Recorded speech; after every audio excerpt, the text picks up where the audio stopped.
Oh, damn. What a dumb fucking walk.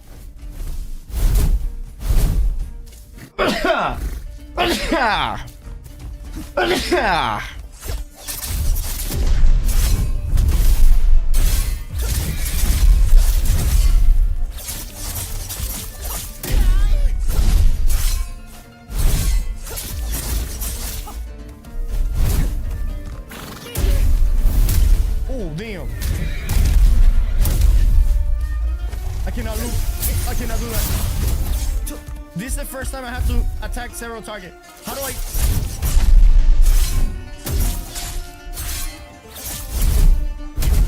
Oh my god.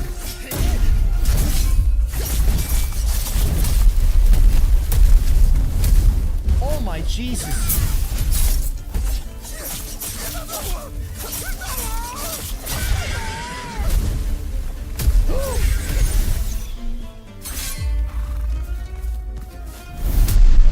Oh my god.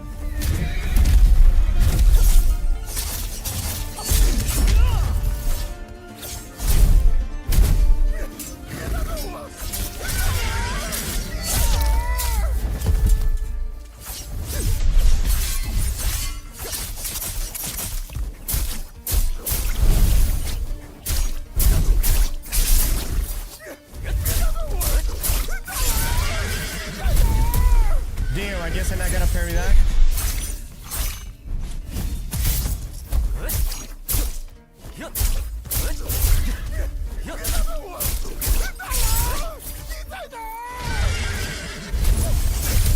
Shit.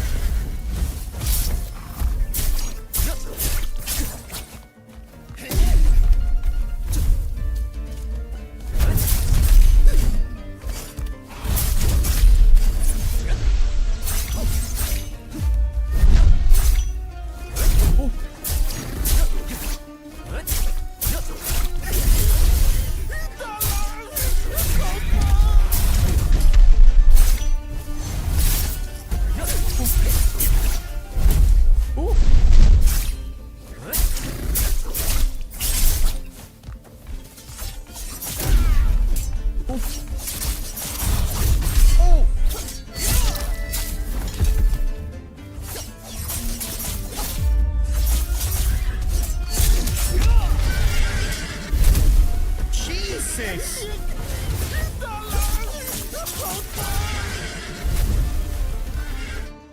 I keep pressing that shit.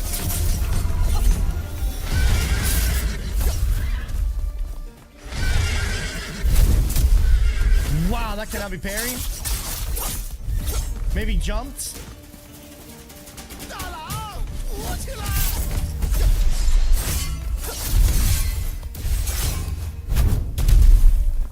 Okay. Oh, now I cannot be jumped or something.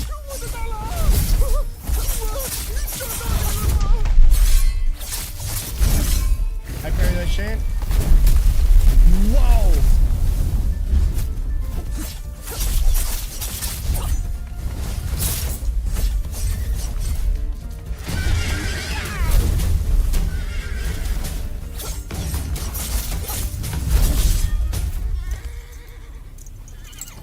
Ooh.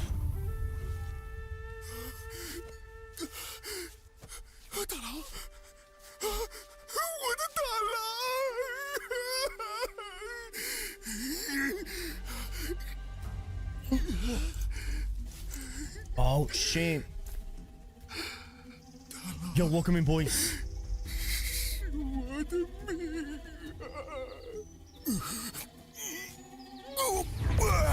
What?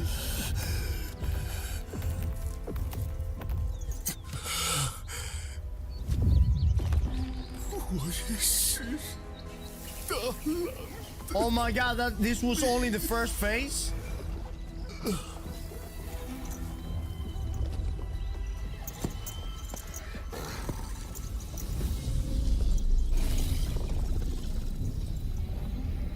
Holy fuck. Oh my god. Dude, I'm dead. Look at my health.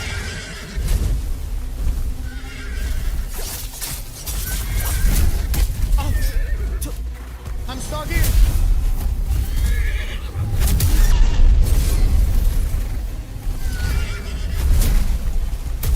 Oh! Damn. That is a fight, you guys. What am I looking at over here? Is that like a death recap? What do we do? Okay, we have to start the fight again. Here we go. Oh my god.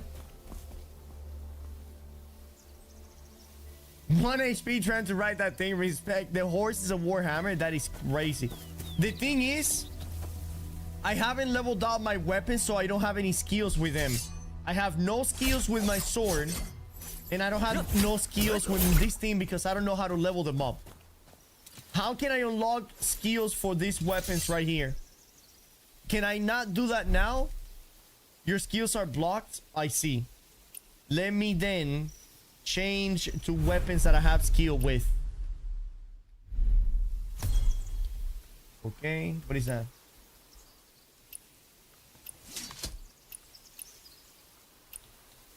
What's it? H? Join the school. How do I open the inventory? Was it B?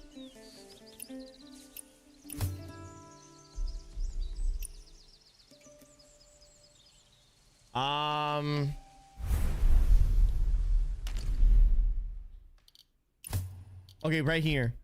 Oh, damn, we got huge upgrades. 34. Oh my god, we're gonna destroy with this one. Oh, hold on. How do I do that?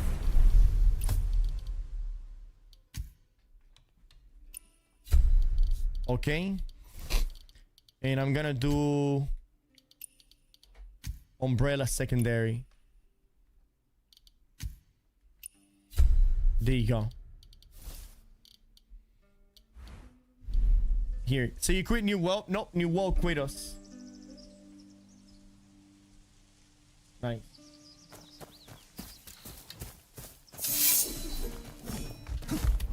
Is this game worth it? Watch this shit.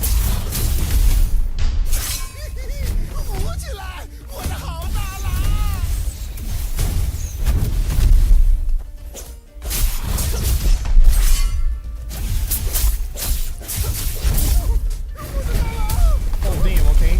Oh damn, okay. Oh fuck me, dude.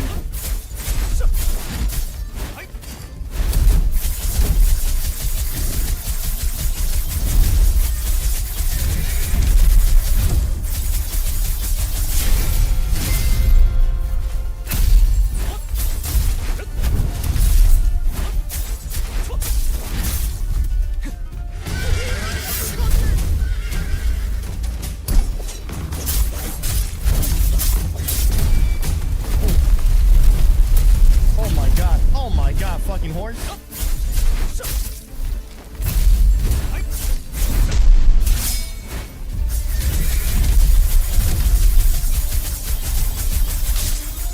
Nice.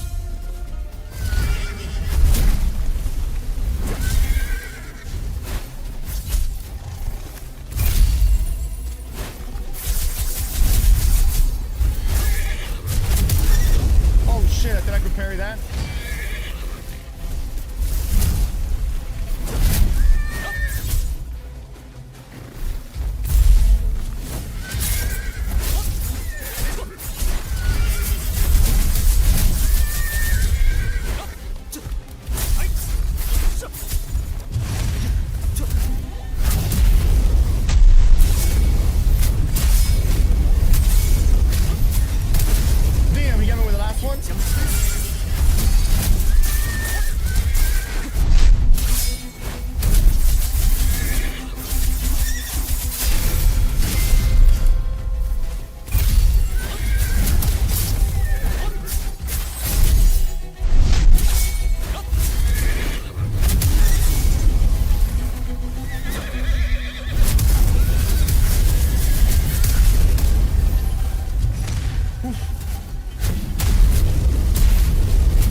Oh my fucking god, dude. That was fucking insane. And indeed it was, boys. And that shit was fucking insane last night, dude. I am slowly and low-key addicted to this fucking game combat, chat. It is so fucking cool, dude. And the thing is, you guys think it looks nice. It feels better. I'm not kidding you, chat. I'm not kidding you. There is no way that I can describe this, but it feels better than what it looks. Everything feels so responsive. It feels like you're playing the game, but the game is also playing you. It's so fucking cool, dude. It's so goddamn cool. All right, let me go back to the beginning. Yeah. How the twin blades and the rope dart feeling, check it, dude. The rope dart feels crazy good. Unfortunately, last night when I was playing with the dual blades and the rope dart, I didn't have them leveled up, so I didn't have any abilities with them. I was just doing basic attack, and that was pain in the ass playing without abilities. Let me see. Oh man, AI Trick is so AI Trick. Sound Trick is a game worth it, honest opinion. I think it is, man. Plus the game is free. You have absolutely nothing to lose. Absolutely nothing to lose. It's 100% free. It would always be free. The developer said that there is zero pay to win, so you guys have zero issue about that. You know, the skins are the only thing that they're selling for IRL money, and also hits. If you guys don't know what hits are, hits is when you can put a wanted poster, right, for a player. Like you can send a hit to a player, and that way the bounty hunters can accept the hit and go and kill a player without getting punished, and instead they actually get rewarded. Is it going to be in English, right? Yes, on Friday. Right, on Friday, in 48 hours from now, on Friday is coming out for the West. Okay, it's gonna be fully Englished, so everybody is going to be playing on English. Probably will be available Friday. Yes, Friday is when the game becomes available. Okay, this has to be one of the questions that annoy me the most. Only can you decide if it is worth it? Nah, but I mean, sometimes people just don't want to waste their time. You know what I mean? Like if you go to watch a movie. And you know, I can ask you, was it worth it? Especially, I mean, you need to ask somebody that you value their opinion. You know, you cannot just ask somebody on the street because that person probably doesn't even know shit what they're talking about. So as long as you ask like a reliable source or somebody that you value their opinion, then of course, you know, go ahead and ask away. But it is 100% worth it. 100% worth it. How the fuck is pitch black outside of Florida? Bro, it is freezing in Florida right now, especially Jacksonville. I think it was gonna snow last night, some shit. That shit was wild, dude. Where to download? We're gonna access the link where to download it pretty soon, and we're gonna be downloading it by ourselves as well. This doesn't seem like an MMORPG, though. It's more like a single player with online PvP and online co-op. Not really, no. This game is a full-on MMO where the MSQ is basically single player. That is it.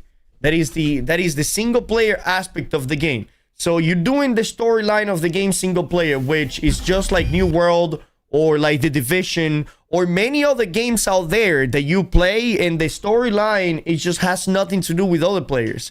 And I like that. I love that. I truly love that, because if The Witcher, after beating The Witcher, it becomes an MMO game where you can fight all the Witchers out there, and you can now do dungeons and raid, like that is the perfect fucking game. You know, the thing is that whenever you have an MMORPG on an online game that is co-op and you are surrounded by a bunch of people, you cannot have an incredibly super story rich and combat rich mechanical events, fights, or driven. You know what I mean?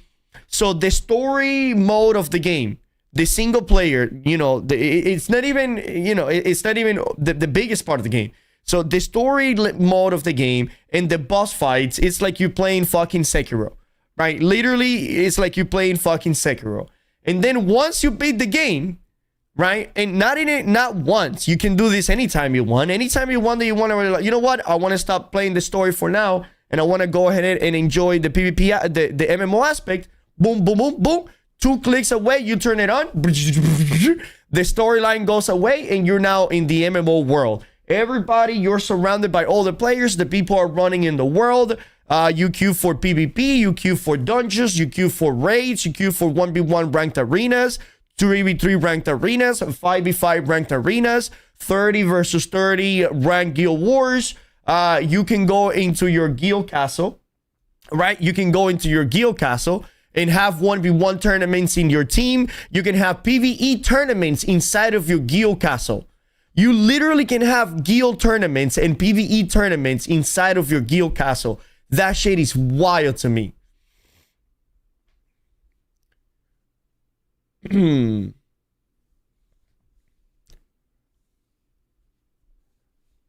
only in hubs, I think, not in open world. I mean, usually that's where you see most of the people, right?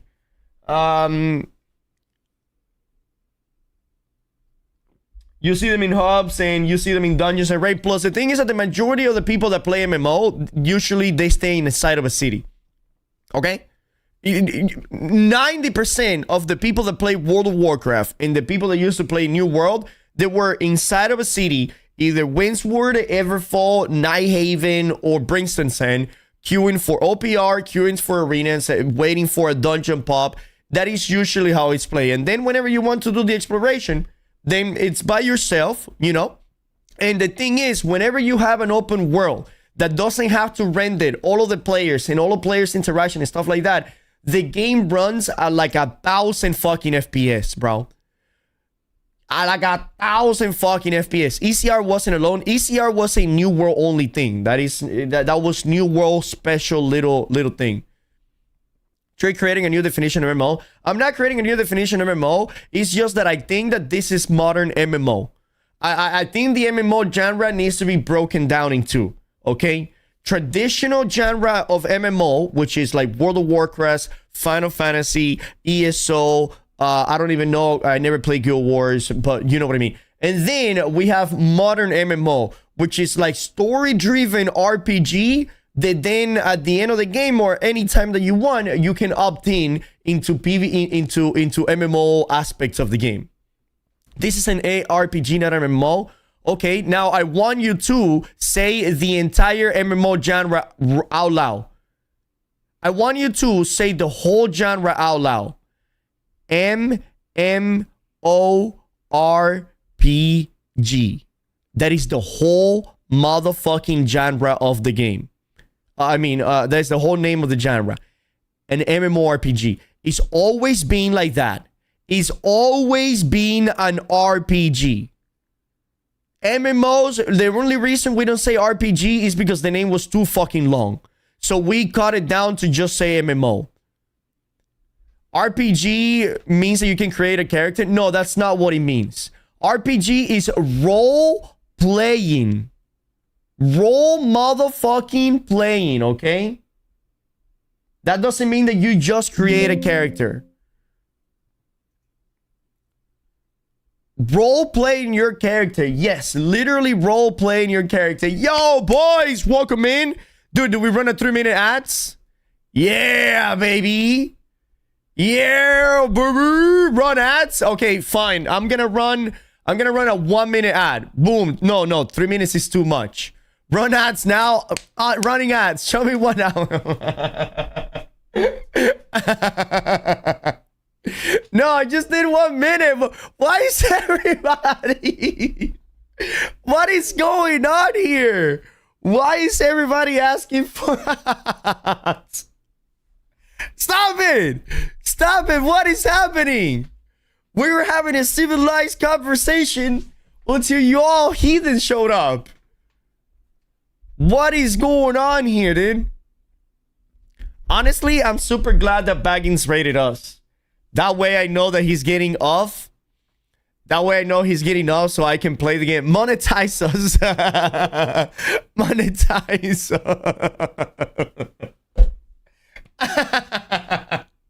Fucking monetize us, dude. Surfshark ad? You know what? Yes. I'm gonna monetize us right now, dude. Here we go. Hold on. Give me 1 second. Wait, Baggins didn't rate us? Wait, did Baggins rated us? How come he's still streaming? Wait, hold on. Who rated us? This star guy? What is going on here? I was so confused.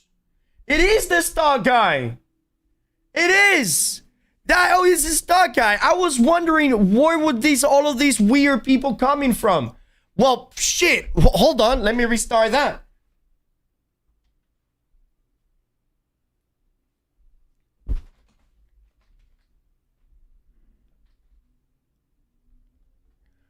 Yo, boys, welcome in. What up, dude? Yo, happy to be here today. Oh, what is this? Oh my God, we got raided by the star guy. Dude, who is this individual? Let's go check him out right now. Look at him. Jason Frank, known as the... I'm gonna follow this guy right now. 310,000 followers. Motherfucker, dude. When he gets down there, where is it at? What the fuck do you guys do? Do you guys just talk about stocks? Yeah, How did I get raided? First of all, what the fuck just happened here? Yeah, you probably do. With what the fuck is going on? Certainly. What is happening? I'm talking about a Chinese game. We go, bro. Wait, what is going on? What the fuck just happened? It's called streaming. But we usually get rated by somebody that is usually a person that like knows us, or like a person like is like in the same, like, what the fuck? Trick gifted a tier 1 sub to the stock guy. We just crave ads, bring the money in, just play ads, man. Is this for real? Is this like a money making? What in the money laundering scheme is going on right here? He preferred to rate small streamer. This is Patrick. But how did we end it up here? Hold on. Shout out the star guy. What the fuck was he doing? He was just chatting. He was just chatting.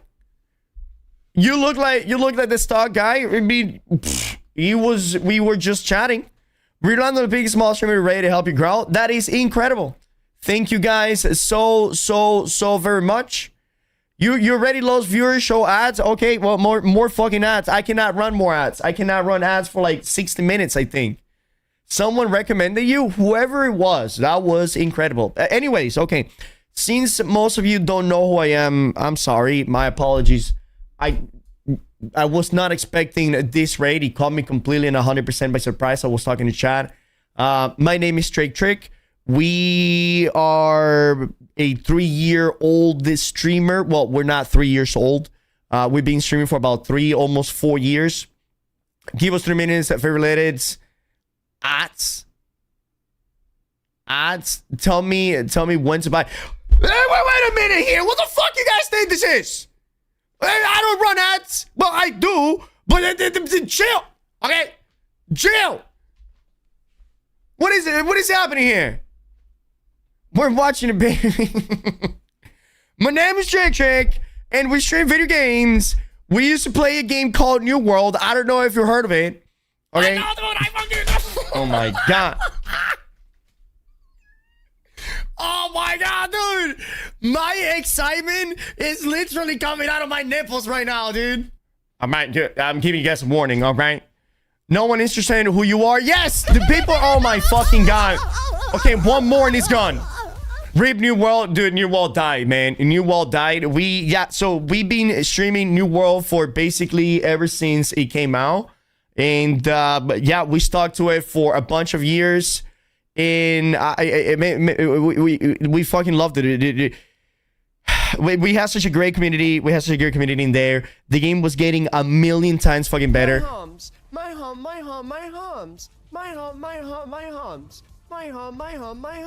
Bring it back. So yeah, and like the game finally was getting to be exactly what we wanted it to be. And then fucking Amazon says, well, we're now gonna fucking do Snoop Dogg games, and they kind of fucked that, you know, for everybody else. You should come a political streamer now. I don't have a dog and I don't have a shot caller. I'm sorry. I need Google Translate to play this Mandarin. It's weak. No, the thing is, you are going to be able to play it in English on Friday. On Friday, you're gonna be playing. You're gonna be able to play it in English, so you don't have to worry about that. And so yeah, I mean, I don't know what you guys are into, honestly. Well, other than just ads and Trick moved to China. Why? Why would I do that? So now we are in the pursuit of finding a new MMO or like a brand new game that we truly really like. Back to the RPG talk. Yeah, so you guys came in and we were talking exactly what an MMO is. Tricks. 3's favorite letters I need a YOLO to invest my life savings into. Okay, listen, I'm gonna play into this game and I'm gonna say ads. All right. Or we could say sex, or we're gonna have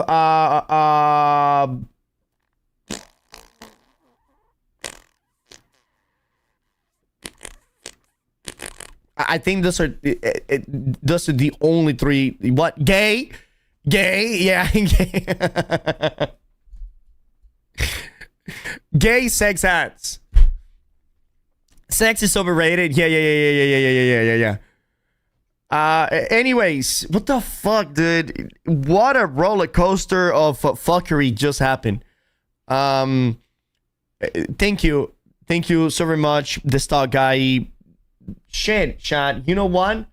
What better content to watch for the next 5 minutes, dude, than the stock guy content? All right. But hopefully they have a bigger brain to say, maybe we're not ready for it yet. Mm-hmm. Then Brian, you fucking tell him, dude. Okay. Good morning, ladies, gentlemen, boys, girls, D-gens alike. I hope you are doing good this morning. Let's go ahead and rock it and roll it. Hope you are all okay. Hope that has to be AI. Than I did. That has to be AI, though. Look at the way the hair stays up. Alrighty.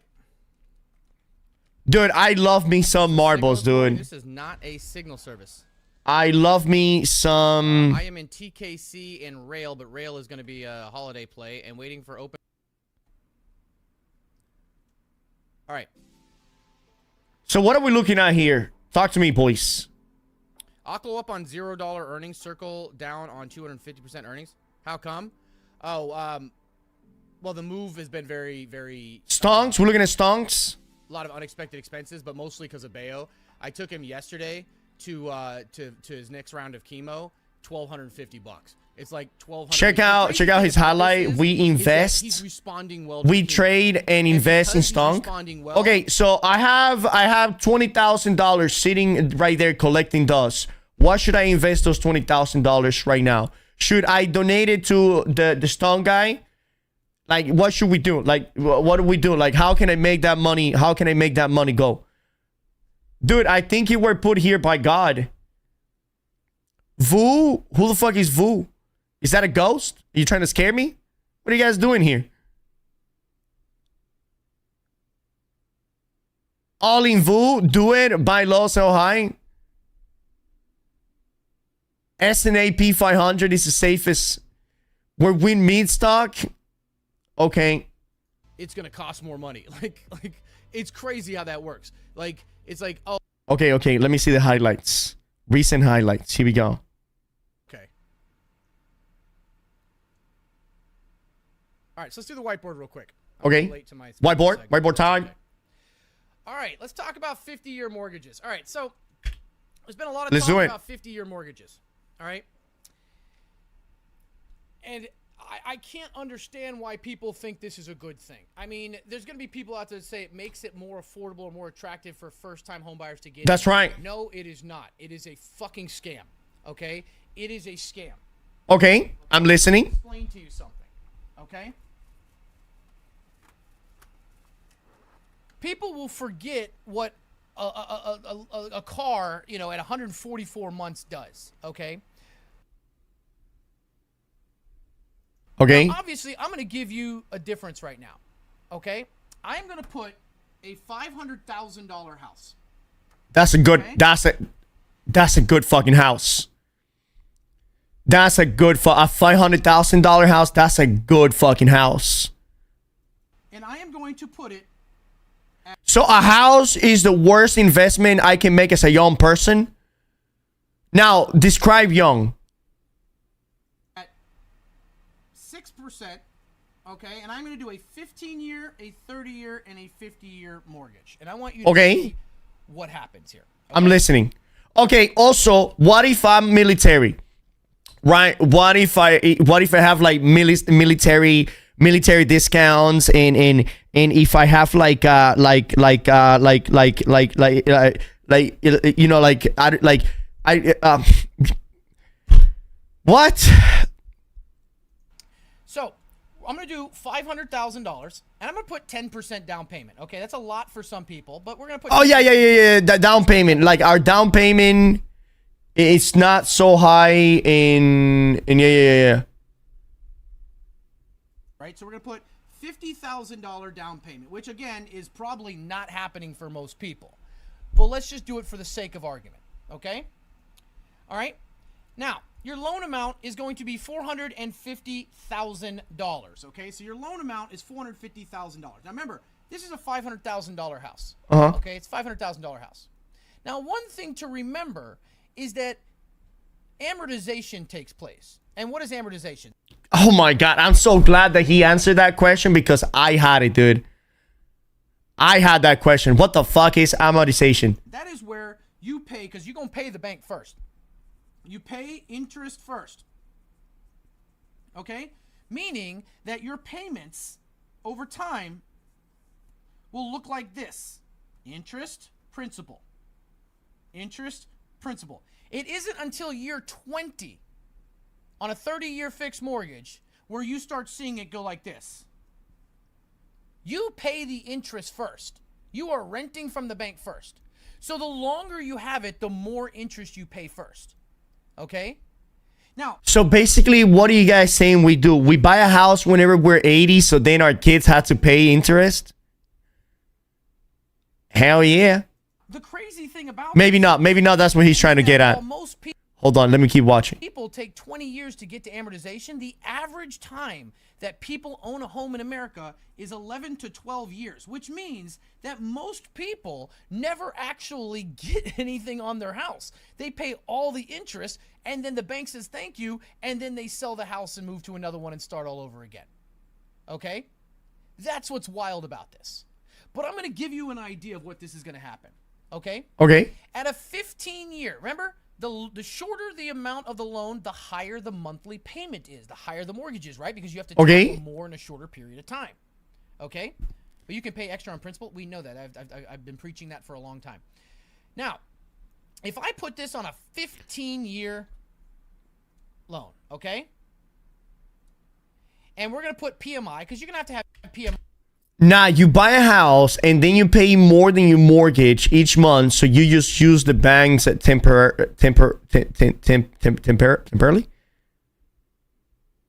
PK Nation will play this game and chase everybody down. Good. Yes, everybody knows this. Anything you pay past your payment, it goes directly to the principal. Pay $100 extra a month and pay a house off in 20 years early. Oh my God, that is huge. That is huge. Oh my, seriously? Is that what we're getting at? About a half. No, but now here, okay. I have very, very, very low interest rate because of military, right? Do we still, you know, all of this still applies, right? All I have to do is just pay more into principal rather than into interest. The VA loans, yeah. This is what the chart looks like. Okay? This is what your chart looks like, okay? You're going to have your down payment and everything like that, okay? But your mortgage payment, okay, is generally going to be per year, right? You will pay about, let's see, monthly payments about $4,300, $4,350, okay? Fuck!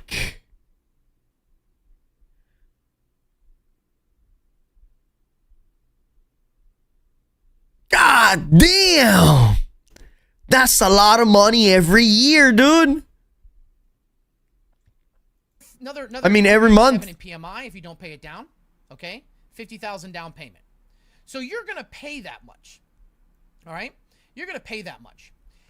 A 50-year mortgage is worse than renting, bro. I've been saying that shit, Chad. I feel like renting is the way to go, dude. I feel like renting is the way to go. Like, we are moving in 6 days from now. I'm moving to a very nice looking apartment. I have very nice view.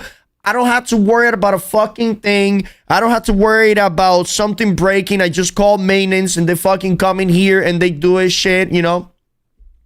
Gambling good or bad neighborhood? No, obviously, like, it's different, right? Obviously, it's different. If you can only afford to rent a cheap price house in a bad neighborhood because of your financial situation, then I understand that. For me, lucky enough, I am able to live in a very, very safe area, you know, where I can leave my doors unlocked and that kind of thing. Like, that is the area that I want to live in, right? And that is very cool. And as you can see here, your principal, which is the dark right here, you get that a lot quicker, right? You get that a lot quicker because you're paying it more in a shorter period of time. So if you have a mortgage, you're just renting from the bank. So, but the only good thing about it is that after you die, like, your kids can get the house. No, it's just not good to buy a house right now. Right, I feel like buying a house right now is like a wheel that you leave for like the next generation. No, oh shit, no, it is. It is. No, it isn't. You're gonna hit amortization at about year 6. That's about halfway through, right? Just like on a 30-year mortgage, almost 30 years, a little bit more. And as you can see here, your principal, you're gonna be attacking more. Interest plus maintenance plus home insurance often adds up to the cost of renting, the cost that don't get you equity. Interest plus maintenance plus home insurance often adds up to the cost of renting, the cost that don't get you equity. Right. I understand that. For example, I'm going to be paying $1,700 for my very nice apartment. Right. And the thing is, we're moving next year. And the other thing is, whenever you own a property, I feel like your flexibility of moving, it's pretty fucking tough. You know, because we are a family that moves every 2 years. So every 2 years, we might either move to a different country, or we might either move to a different state, or we might either move to a different city. So I don't think that buying a house, it's either, you know, limited when you have a house. Yeah. I love that we hijacked. No. I love that you guys did this, because I'm gonna be honest with you. My mom keeps telling me like, yo, son, when are you gonna buy a house? And I'm like, Mom, I don't fucking know when I'm gonna buy a house. I don't even know where I want to buy a house to begin with, you know? So having this knowledge drop all of a sudden from heavens almighty, like, this is pretty much fucking amazing, dude. So yeah, thank you guys. Welcome in. Follow, please, if you guys haven't, and you guys enjoy here. I needed this. Dude. All I've done my whole life is play video games and military. Like, that's it. I never got. I dropped out of college. I didn't even fucking go the first day. Could you call that drop out? Then I joined the military, and in the military, I learned the things in the military, and I became a sergeant in the military. Then I was playing video games in the military. I got out. Then I started smoking weed and playing video games. No longer in the military, you know. Stock guys at War Vet 2. Let's fucking go, dude. That's what I'm talking about. Happy belated Veterans Day that happened. When was it? Was it fucking yesterday? What branch was he? Is he still here? Now your payment is going to be higher. Air Force Vet. Nice. Motherfuckers, dude. Fucking Air Force. Right? 4,000 something a month. He did corn movies too. I've been thinking about it. Ever since my dick got complimented by those two girls, which they said it was cute, I was like, a whole new world of opportunities has opened up for me. Okay? Okay? Mm-hmm. You're attacking more in a shorter period of time. That's unaffordable for some people. Okay? So when I pull this up here, it's going to show you that after 15 years, you will have paid. You know what I mean? That's right. Nice. And $56,000 in 15 years. Okay? That is how. So wait, in 15 years, I have paid $756,000. How much you will pay for this house. Oh my God. Okay? Where did this $256,000 go to? To the bank? You're also going to pay $250 a month in taxes, $125 average in home insurance. Okay? So, you know, taxes are $45,000. You're going to pay money, okay? You're going to pay about $45,000 in taxes, okay? And you're going to pay about $22,500 in homeowners insurance. So your total cost in 15 years, just at that point, is going to be around $800. No mames, no mames, güey. No mames, güey. Hijo de la gran puta. $800,000. Get the fuck out of here, bro. Are you kidding me?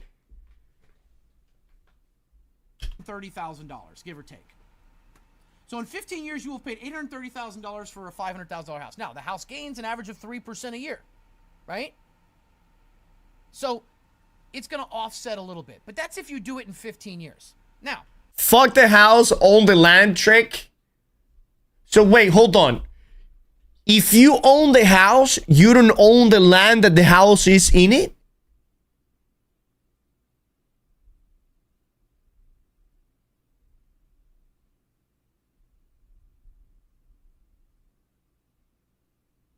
Depends if you have a house or a condo.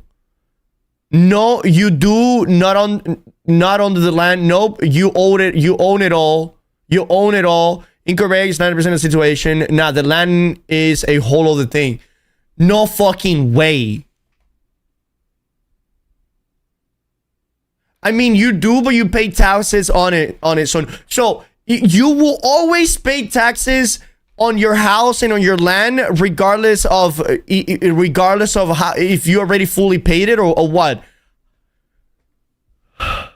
Condos or land leases are exception, correct? Okay. Humor me for a second. I genuinely don't know this. Humor me for a second. Okay, let's say that 15 years later, okay, I paid it. I paid the $830,000. Bada bing, bada boom. The house is mine, motherfucker. I'm done paying this bitch. How much do I still need to pay on taxes for the house and the land every month? Is it like just like a couple of dollars? Like how much are we actually talking about here? Depends on the state. Let's talk Florida.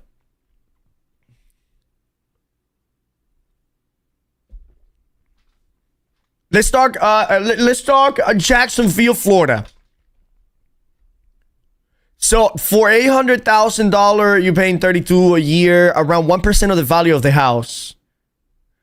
A month?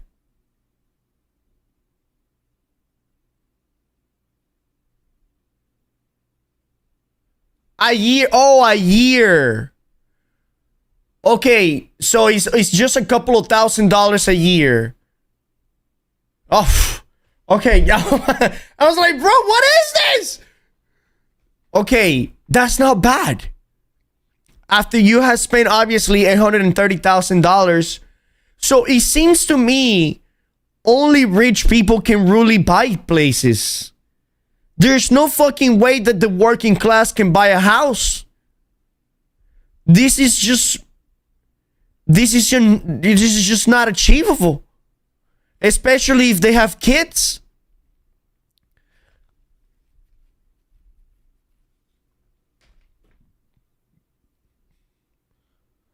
I'm a working class and I have a house, man. Probably you've been in a good situation, you know, but that's good. Congrats. Congrats. But for the majority of the people, it feels like that's not the case. So all of the repair costs are crazy right now due to the tariffs. Question is, when did he buy the house? That's also another question. Yeah. And maybe he says I'm the working class, but maybe the guy's like a fucking contractor, you know? He's maybe like an operator. When we're talking about the working class, we're talking about the moms and the dads that are working for about $13 to $18 an hour, where they fucking need to have like roommates and shit.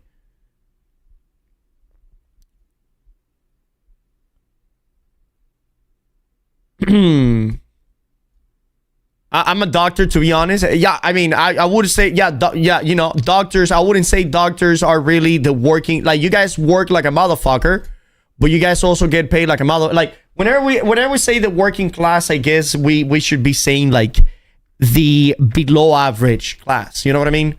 Like, the people that need to work all day long in order to survive, like, the people that take cruises, right? I would say these are the people that we're talking about.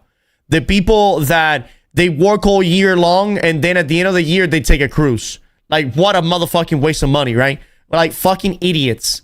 Yeah, these are the people that we're talking about. Let's go to a 30-year fixed mortgage. Okay? Your payment comes down. All right? Your payment comes down from $4,000 something a month to around $3,260. So you say to yourself, okay, my payment... Yeah, but that added an extra 15 years. My payment has dropped almost $1,000 a month. Which, yeah, that sounds good, right? $1,000 a month. Great. But, yeah, there it is. Taxes, your insurance, you will now pay for that same house $1.122 $1,122,000. Motherfucker, dude.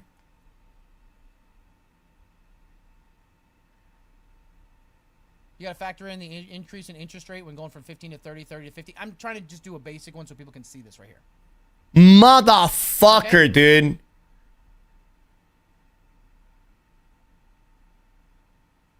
Is he really explaining like we are 5? I'm not explaining to you. I'm explaining to... Yeah. Why are people so fucking bitches, bro? Like, he's not explaining it to you. He's explaining it to me. Fucking obviously. Other way, you already know about this. If you already know about this, he's not explaining it to you. He's explaining it to me. Fucking people, dude. I fucking hate. Fucking ban that motherfucker. Fucking mutts. Fucking ban his ass. Who did it? Who fucking said it, bitch ass? People who don't understand this. Okay? So, as you can look at this here, you're going to see that. You will now pay $1.122 million. That is crazy. Most people don't keep their house for 30 years. You are paying most of that interest. Mods, calm the fuck down. I was reading a comment from his stream that happened already. Okay? Up front. Look at this chart when you see the 30-year. Okay? Look at this. You don't hit amortization. Oh my God, 2045. You guys know who the president is in 2045? Snoop Dogg Jr., dude.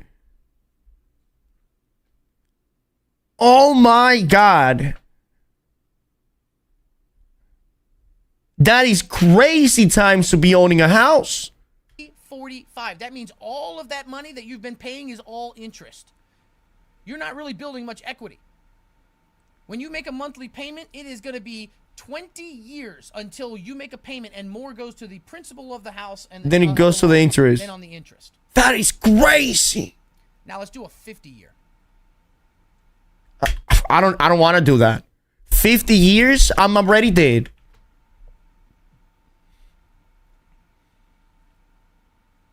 Oh You don't my get god, amortization dude. Until 2065. The earth won't be alive by that year.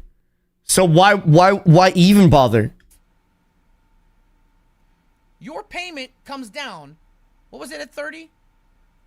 Remember, a car dealer doesn't have to sell you. Snoop the Third. Snoop the Third. Or they have to sell you a payment. Same thing with a mortgage. Okay? Go back to 30. $3,260 a month. Guess what? Ladies and gentlemen, I can save you $300 a month. I can save you $300 a month. That sounds pretty good. I will save you $300 a Only month. afford a home. But 1.6. Oh, Finally afford a home. And you will pay $1,700,000 yeah, there it is. 1.688. home. If you keep it 50 years, you're not going to. You're gonna die. That's what I'm saying. For less than for $300 less a month. But the bank is going to collect $971,000 in interest from you. Oh my god, that is twice the price of the house. $971,000. This should be illegal. What is happening here? Oh, where am I going? Eh? Eh? Eh? All right. This should be illegal. What the fuck is this?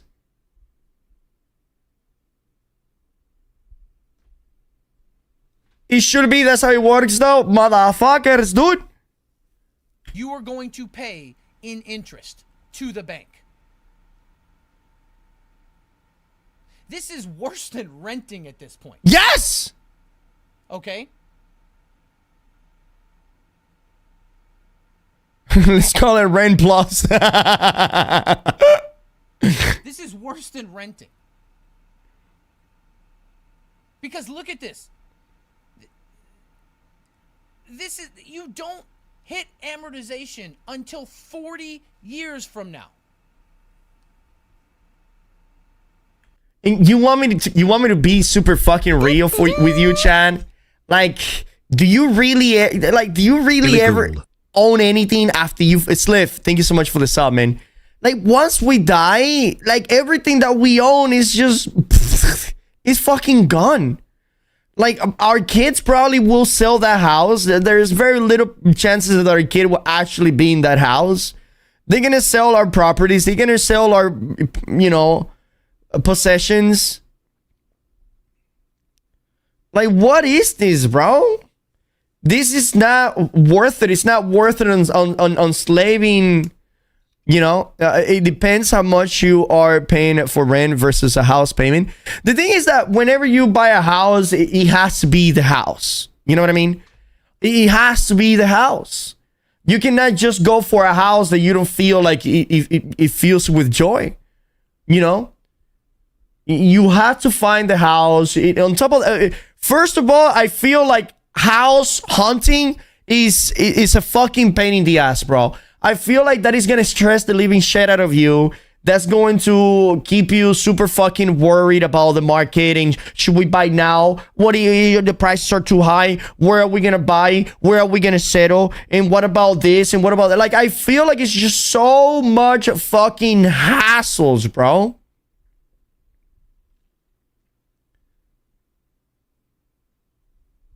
Crazy.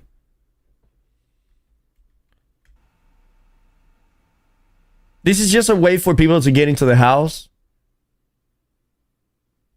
The first priority will be getting more money, not getting a house. Yeah, I mean, that makes sense. Yeah.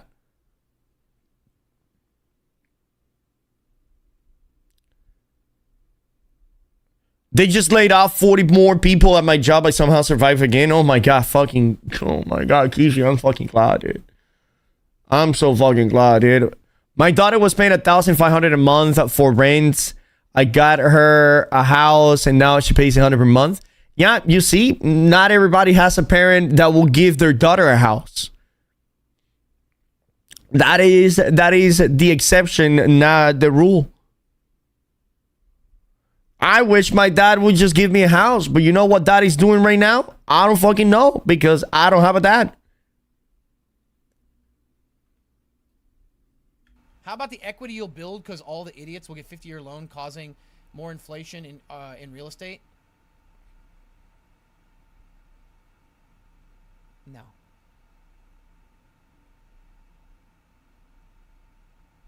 You're never gonna get to the point where you get to realize any of that. Because look at this. Let's say you sell at the average of 12 years.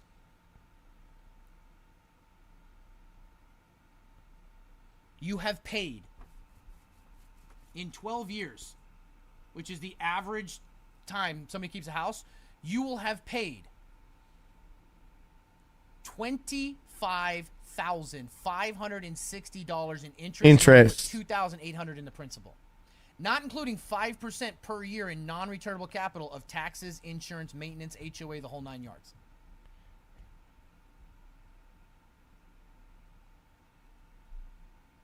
I'm sorry, that's per year. Excuse me. Let me do that right. Moving out at 18 is a full vision of success for child. Shares your dude, yes. Dude, yes. I was talking with my ex about this, like, why the fuck are we, like, honestly, I'm gonna let our son live with us as much as he wants to live with us. As long as once he's an adult and he know what he wants to do and he's got a job and he's doing his own thing, he can live with us as long as he fucking wants to live with us. I lived with my parents until I was 19 years old and then I joined the military. I wouldn't have any, you know. This shit of living at 18 is a bygone era. It's no longer possible. I mean, you can do it still, but you're gonna fucking struggle like a motherfucker. You will have paid about $300,000 in interest and made about $30,000 in principal.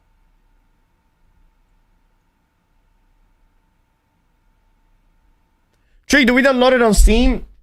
Okay, by the way, this was incredibly informative. Once again, shout out shout out to the stock guy. I'm very, very happy, very proud and very humble that he rated us. Really, that means a lot to me. Welcome the stock guy community. Obviously, as you guys can see, we have no fucking clue about anything stock related and we don't know anything about money. So if I can have you guys stick around whenever we stream, and I will fucking ask you guys questions about things. Like, I genuinely do it because I've been thinking a lot lately about investing my money. Because I work and I work and I work, you know, and I make money and I have money on my bank account, and I'm looking at it and I'm like, I want to do something with this money. I just don't know what to use it on. You know, it just keeps piling up, and I want, like, I feel like this money should be moving. It's just that I don't know on what.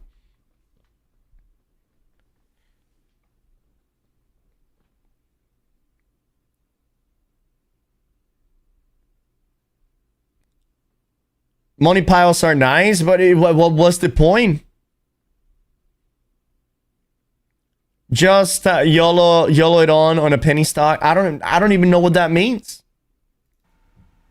So yeah, boys, if you guys want financial advices and somebody that can actually answer your questions about financial stuff, I 100% fucking recommend the stock guy.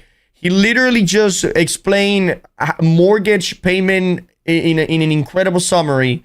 and this was exemplary. This was amazing little teaching lesson that we got from Mr. Stock Guy over here. That was incredible. Mods, can we get a shout out? Big facts. Gold being going crazy. I heard servers about to boom too. Stock Guy, financial advisor. Yeah, 100%. 100%. What the fuck is that, AZ? Why are we doing Arc Raider stuff over here? New Arc machines arriving Arc Raiders tomorrow. The Matriarch and the Shredder. Nice. That's pretty cool. New map tomorrow. Nice. Unfortunately, we are past Arc Raiders. Thank you. He last seen playing Madden NFL 23. Oh shit, chat. There you go. So he left you guys. He rated me to go play Madden NFL 23 with his best friend. Whenever he said that he was gonna go to a meeting, he was lying to you guys. Damn. Wait, no, you guys rated you guys gave a shout out to a different person. Is the Stock Guy, not just a Stock Guy.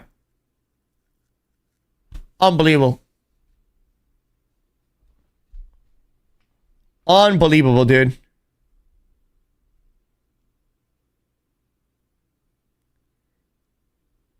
There you go. He was just chatting. All right. Yeah. We brought it back. So again, what we were talking about whenever we got rated. So we were talking about what makes the where the win meets an MMO. Okay. Where win meets, it's a pretty cool fucking MMO, chat. The new view for Twitch is weird. What is that? The new view for Twitch is weird? Wait, what do you mean is weird? Yeah, for that. Wait, what is weird about it?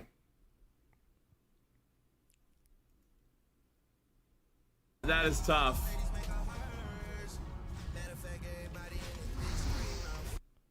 Willie doing insane subathon, dude. Oh, on mobile? Okay, I see. Yeah, so we were talking about earlier that where the win meets, it's 100% MMO, dude. It's 100% MMO. In you know, an MMORPG. It's just, it gives you the choice of playing MMO or non-MMO. Pestily is a homie. Yeah. Pestily is the homie. Whenever the other day we were playing Arc Raiders, it was he got raided by Sequisha. So yeah, 100% not an MMORPG is 100% a modern MMORPG. It has most of the MMORPG aspects of it. It has like 90% of all of the aspects of it, but it also has a fully developed single player mode that it brings in more into the genre than before. Because, for example, leveling in an MMO is always been pretty boring. Like, there's not amazing boss fights.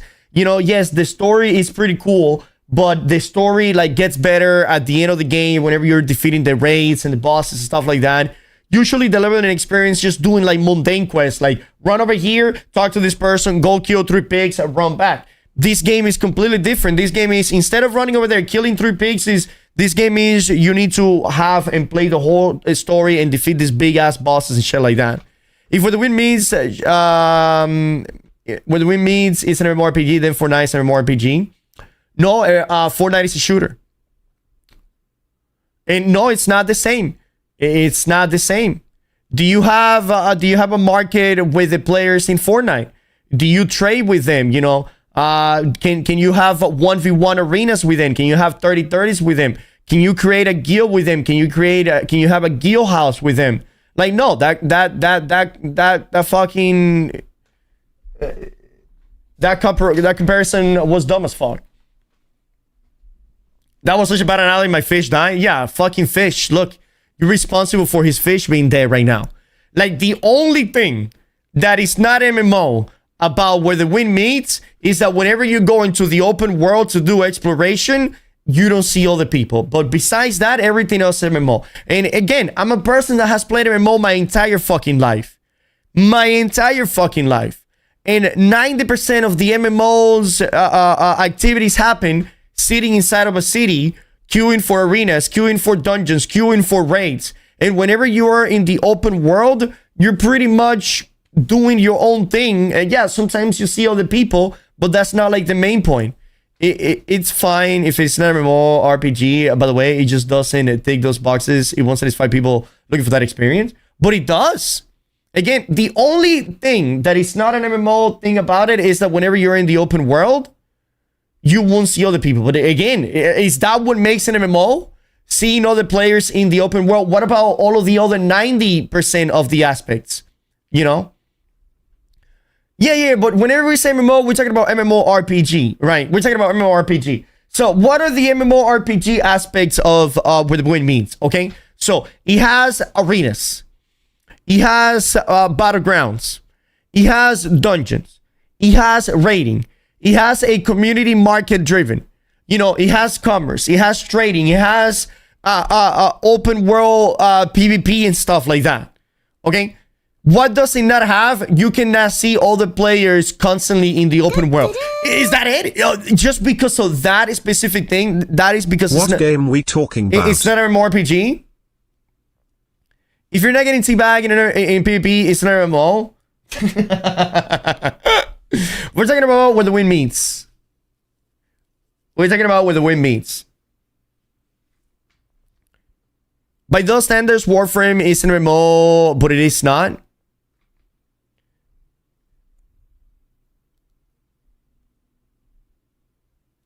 A lot of people have considered Destiny an MMO. Warframe has no PvP. I never played Destiny. I never played Warframe. Does Warframe has guild and guild housing and trading and marketplace?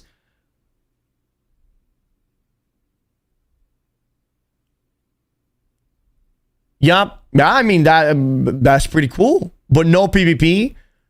I mean, you can have an MMO without PvP as well. It has a lot of social hubs. Do you roleplay in Warframes?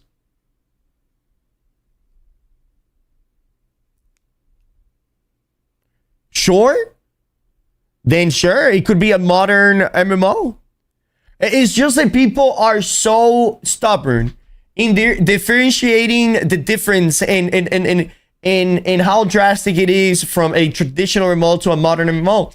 Like, it's not that it isn't or it is not. It's not so black and white, right? It's either a traditional MMO, and there's nothing wrong with traditional MMOs. And a traditional MMO does not have to mean that it's old. Traditional MMO is just the genre, right? It's like World of Warcraft, Final Fantasy, ESO, you know. And then we have modern MMOs, which it's a different genre. It's not a shooter where you are in a screen, in a lobby screen without interacting with anybody, you know, and then you queue for a game mode like Call of Duty or like R-Raiders, right? Those games, yes, they are massively multiplayer, but they are not the MMO genre. They have their own genre, right? So this is in every possible definition of the category, this is a modern MMO. Elden Ring is more comparable to this? No, not at all. Not at all. This game has Elden Ring aspects of it, but it is not. This game compares more to any other MMO than it compares to Elden Ring. What does this game has? What are the Elden Ring aspects of this game? Invading in the main storyline. That's it. Invading and main storyline. That's about it.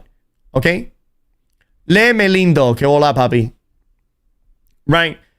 But this has much more than that. I mean, it's black and white, it's not a MMO. Okay, it's not a MMO flight. What are you going to call it? What is the genre of this game then? Tell me.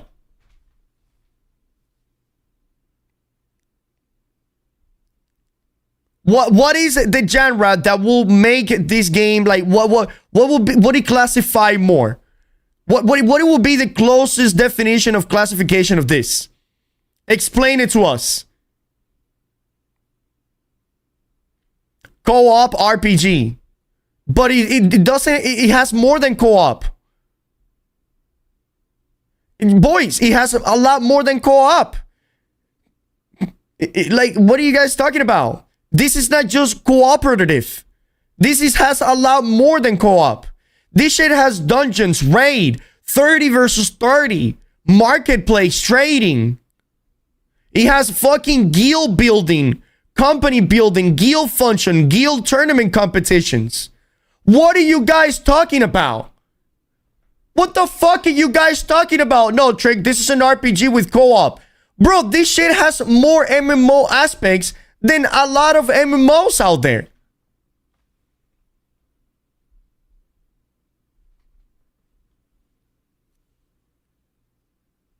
This has a fucking jail system. It has a jailbreak system. It has a judicial system. It makes professions actually matter. Like, what are you guys talking about? It's not an MMO, it's an action combat online co-op game.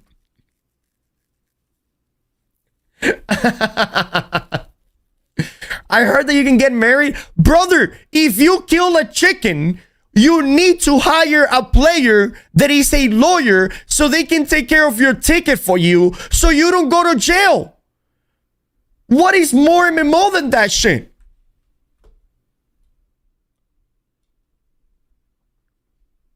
What are you guys been drinking?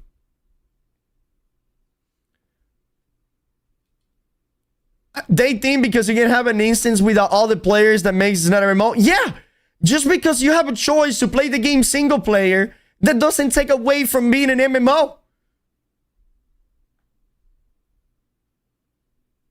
It's like you guys eating a seedless watermelon saying it doesn't have seeds. This shit ain't no watermelon. Watermelon needs to have seeds inside. Motherfucker, you just opt in buying a seedless watermelon. It has nothing to do with the fruit. It doesn't take away anything from the fruit. It's just a choice. I don't know, is there open world PvP? Yes. It's not like you can flag up and go and kill people in the open world, but there is this thing that is called bounties, right? Where players that commit crimes, they will have bounties on their head, where all the players can go to their location and kill them in their location. It's not fully all the time open world PvP. It has its own system, which in my opinion is pretty fucking cool. It has battlegrounds and bounties, including 1v1, 3v3s, 5v5, guild wars, etc. Yeah, dude. This game has a lot more MMO system and a lot more MMO aspects than a lot of the MMOs that people will consider MMO.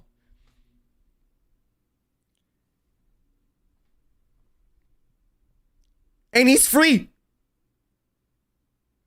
You take your parade to go out of jail, all the players can throw stuff at you. Yes. Yes, you can bribe the guard. Like, again, this game is such a fucking MMO, dude. People are just not ready for this MMO-mery. They are too accustomed to traditional MMOs. Modern MMOs, we're not ready for this shit.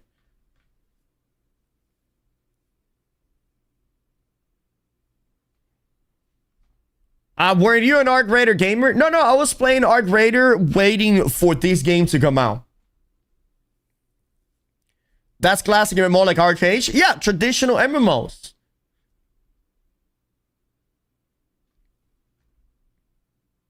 Not gonna lie, the bounty system seems really cool. Brother, the bounty system is insane. Here, I'll pull it out for you so we can watch it.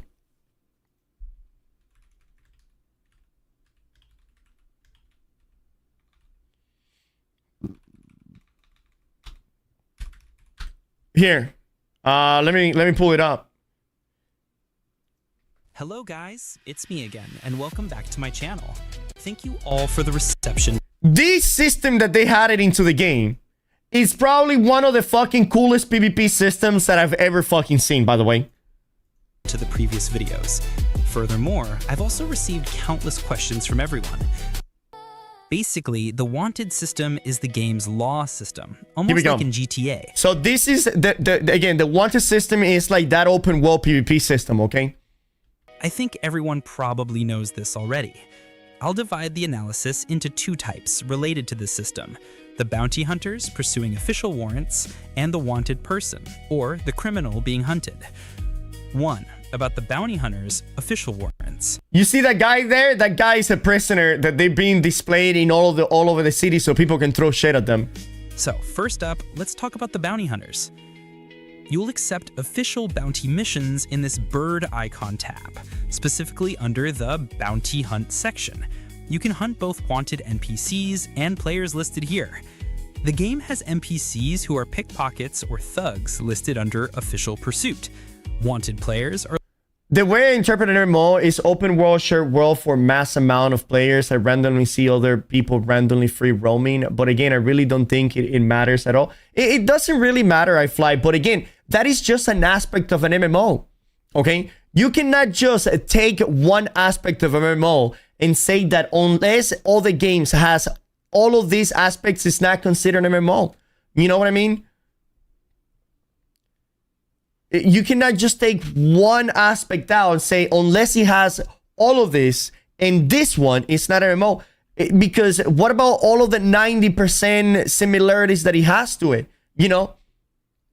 Like, if you find a fruit in the wild that you have never seen before, right? That you have never, ever seen before, okay? But the skin looks like a mango. When you peel it, inside it looks like a mango. When you taste it, it tastes like a mango. But the seed, instead of being oval, is square. You're going to be like, oh, this is no longer a mango. Why? Because look at that detail right there. Because of that detail, it does. No, but what about all of the other things? What about all of the other things that make mango a mango, right? You cannot just take one aspect out and say, if it has 95% similarities, but this 5% is not similar, then it cannot be it. I'm sorry. But if it is 95% similar, then it must be it. Just call the new generation Trick RPG. Oh my listed god. Under Player Pursuit. We can differentiate the targets by looking at the reward and the name. If it looks like a dog, it walks like a dog, and quacks like a dog, it must be a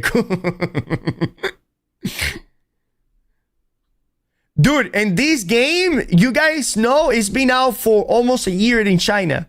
And it has 40 million fucking active players in China. If it's a player, the reward is usually very high and they will have their own name. So, the bounty system, whenever you're hunting a player, you see that it gives you a lot more resources than if you were to be hunting like an NPC. So, this is a player right here, but the bounty of this player is not as good as this one. Because these guys have committed like a more heinous crime, right? This guy committed a crime, but not too bad, okay? In gold text. Meanwhile, if it's an NPC, the reward will be lower, and often there's a recommended martial arts value. When you accept a mission to hunt a player, you will be directly teleported to that player's current location. Are they planning to nerf the umbrellas to OP? Bro, shut the fuck up, dude. The game hasn't even come out yet. How much is that a bounty and how do you spell your in-game name? So, okay. So, there is 2 types of bounties, okay? Oh, he will explain it. Why am I even trying to explain it? He will explain it. You will see this.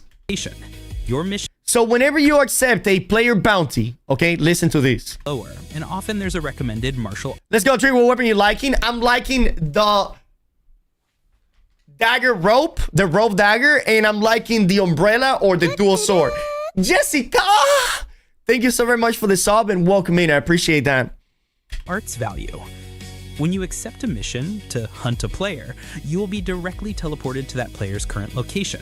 Your mission is to eliminate them within 15... The only problem with this game is that everything is in Chinese. I cannot read it. Hermani, in 2 days, is releasing for the West.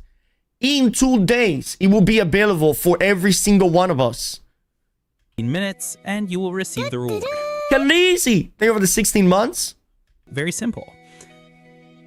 Related system, player-driven assassination orders, revenge kills. Okay, look at this. Player, what did he say? Related system, player-driven assassination order. Player-driven assassination order. So the ones that you guys saw there, that is the game assigning players bounties based on their crimes that they have committed into the game, okay? But if you are a criminal that already paid for his crime, or if you were a criminal and somebody came to kill you, but you killed them, right? In the process of them trying to kill you because you were a criminal, if you have ever been killed by a player, or a player has committed a crime, but they haven't been caught yet, you as your own player, you can set a driven assassination order or a revenge kill. Okay, but this is very important. Listen to this. Revenge kills.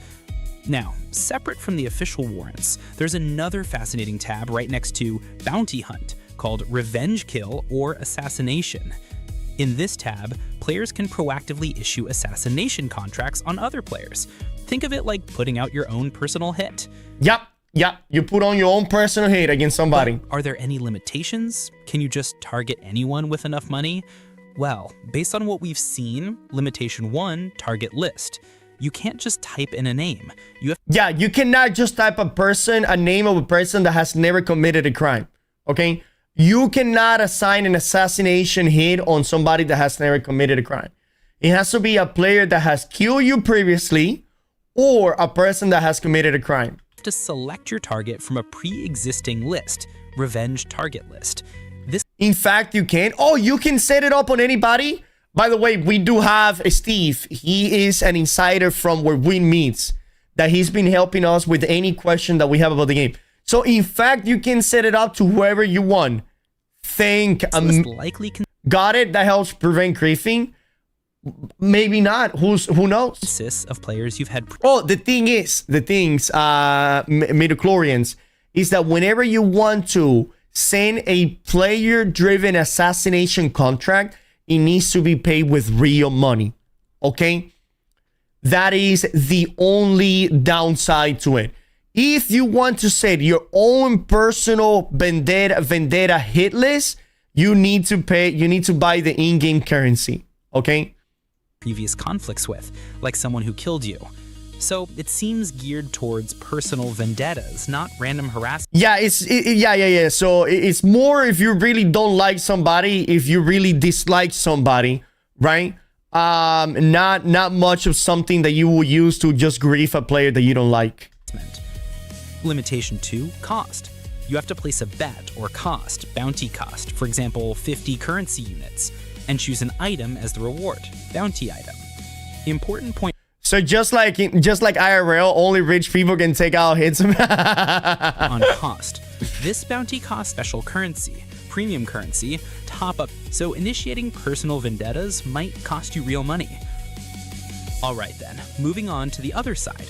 What happens when you are the wanted person? Yeah, let's say that you want to go to a town or a city and just start fucking with people. Why do you get wanted by the official system? Obviously because we broke the law in the game.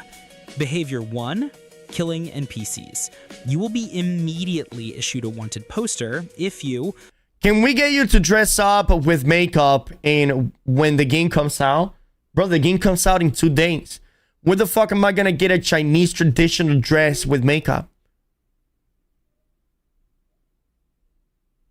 If you know the player's code, you can place an assassination order. The code is in the profile page. Oh, so you will need to see this player in front of you or having their code or something like that. Blatantly kill an NPC in a crowded place near a patrolling constable, or you kill an NPC in a secluded place but are seen by another NPC. They will run to report it to the authorities. The interesting part is here. You will see the NPC, the witness, with an eye icon above their head rushing off to report you. You have 2 ways you can directly avoid getting wanted. Method 1, silence them. Directly take them out too. But be careful. If another NPC sees this, it will become an endless loop. Method 2, bribe them. Some NPCs will easily accept money to keep their mouth shut and let you go. Behavior 2, vandalism. Sometimes when you use your King Gong or ride your horse past an NPC's house, you might accidentally damage their property or accidentally kill their livestock. They will also report you to the authorities. But in this case, you won't be immediately wanted. Yeah, so if you do like a minor crime, like kill a chicken or destroy their property, like he's destroying the fence of the house right there, You'll be in a state of awaiting trial. Here, you can directly ask a player so you can directly ask a player who has the scholar profession to handle this report for you. So it seems like profession in this game are going to be very serious. Not like in New World where you could literally have every possible profession.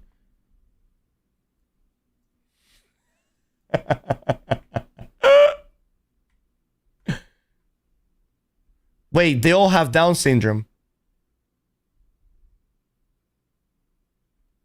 I should have not laughed at that. But yes, well, I was laughing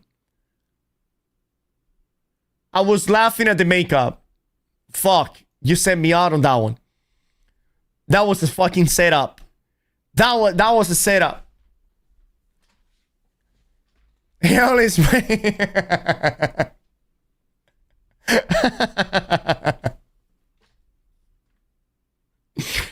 anyways, in this game, professions seem to be very, very important, all right? Where they oh my god, dude. I lost it.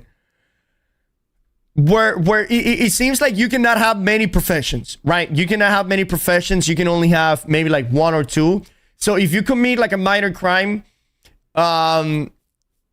it's okay. We Chinese thing that make funny too. Wait, hold on. Is there actually a Chinese opera filled with just Down syndrome artists?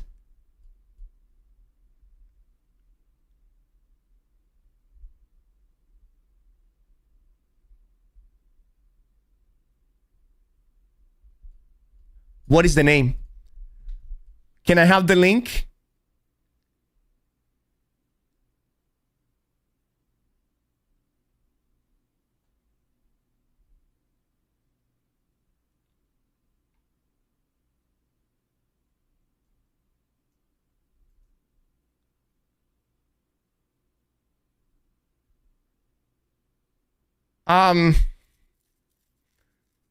That's kind of an old opera.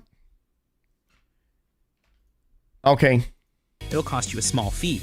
However, if you don't handle the report, then after some time, the authorities will issue a warrant for your arrest. So yeah, if you don't take the small crime to a lawyer player, then the game will officially send out a warrant for you. What happens when you are wanted? So, what are the consequences? First, hunted by NPCs. Every time you teleport near a city or village, the NPC guards there will come to arrest you. Your choice is fight back. If you succeed, you'll be safe in that area, but it means your crime becomes more severe. If you get caught... Oh, there's the crime bar right here. So 1 star, 2 star, 3 star, 4 star, and 5 star. Next time, you'll be jailed for a longer period with a higher bail. And of course, your wanted level will increase, and even more guards will come to hunt you next time. Alternatively, you can just run for your life. Okay. Second, hunted by players. When you are wanted, you will appear on the game's bounty list under Bounty Hunt. Okay. Other players, bounty hunters, can accept the mission to hunt you down for the reward. If you are in your single world, they will be directly teleported into your world. Your location information will be visible on their map. No matter where you run, they will find you. Of course, just like with NPCs, you must choose to fight back or escape within 15 minutes. Okay. The bounty hunters only have 15 minutes to complete the warrant. If they fail, the warrant goes back on the board for someone else to take. Now, here's the interesting part. You can absolutely team up with your friends to fight against this bounty hunter. Just imagine, bounty hunters usually come looking for you alone.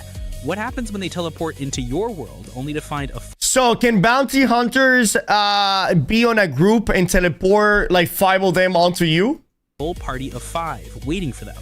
The hunter becomes the hunted. As I said before, depending on the crime and your resistance, your jail sentence can be short or long. It's usually 15 to New Wall has daggers. Maybe this will bring people back. Daggers are shit and nobody uses them. Nobody came back. Oh, I mean, daggers were not released to bring people back. Daggers were released because they just released every possible thing that they were working on.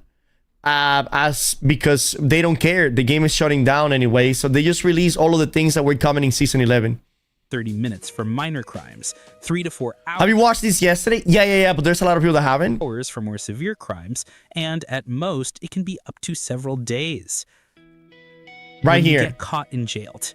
Okay, what happens if you actually get caught? What happens in jail? No, you do it just alone. So you have to be really skilled to be a bounty hunter. Yeah, the daggers were version 1 daggers that were not ready to come out yet. So, man, you really need to be really good. We are arrested and thrown in jail. We have 3 choices. Bro, days in jail without playing the game? Well, I mean, that depends. If you commit a very heinous crime and you didn't atone for them, then yes, you will go to jail for days. Bribe an NPC, pay a bribe to get out. The amount depends on your crime and sentence. And I'm warning you, if you get caught at a high level, the bail is really not cheap. Do community service.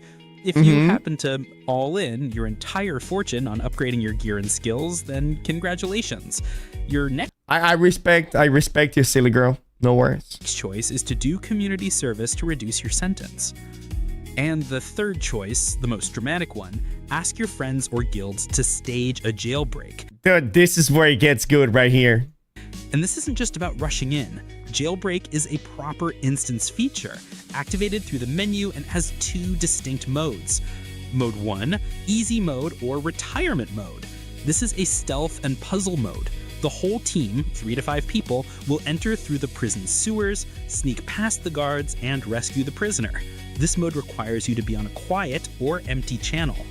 Mode 2, Hard Mode or All-Out War. This is what we're talking about. You need to be on a hot or crowded channel. Yeah, the baby. jailbreak team should bring 4 to 5 healers and massive crowd control skills. Are we all going to be criminals? No, I think that we're going to be the opposite. We're going to be the criminal hunters. I think my community, we are more about bounty hunting than being the huntee. No. We're gonna be somebody. You have to remember that PK Nation is going to be the ones that are going to be the criminals. Okay, they're going to be the criminals, and they're going to be killing everybody. So the bounty is gonna be on their head, but they're gonna be on a team, you know. To constantly heal the prisoner and wipe out the guards. But what if the jailbreak fails? The price is very high. Why would it fail? Because when you start a hard... Boring, be a killer? Don't you understand that there are more people that are going to be killers than there are people that are going to be good bounty hunters? So as a bounty hunter, I can literally just select all of the killers that I want to end up killing, dude. Jailbreak. Plus, I'm sure that we're gonna end up killing somebody. Public announcement is sent to the entire server. Other bounty hunter players can click that announcement and teleport directly into your instance to join the counter jailbreak. The prison then turns into a chaotic PvPe battlefield. The bounty hunter faction even has a vicious strategy. There's gonna be more bounty hunters for sure, but what you don't understand is a lot of the bounty hunters are going to fail. Steve, I have a question for you. Is there like a bounty hunter ranking? Like when people have successful bounties, do their ranking go up so we can see who the better bounty hunters are? Because the thing is, you as a bounty hunter, you can go and accept a bounty, right? But then the person that you are trying to hunt, they can kill you easily. Of focusing all their damage on the prisoner, No using skills shit. to knock the prisoner from the 2nd floor down to the 1st floor, completely breaking the rescue team's formation. And if you fail, just as I said, you and your teammates will there all is a go to kill jail ranking? together with an Nice. even heavier sentence. Furthermore, if you and your team didn't prepare a hefty sum of money, How can you be a killer without open world PvP? Who are you killing? Can you kill players inside of the cities as well, or can it only be NPCs?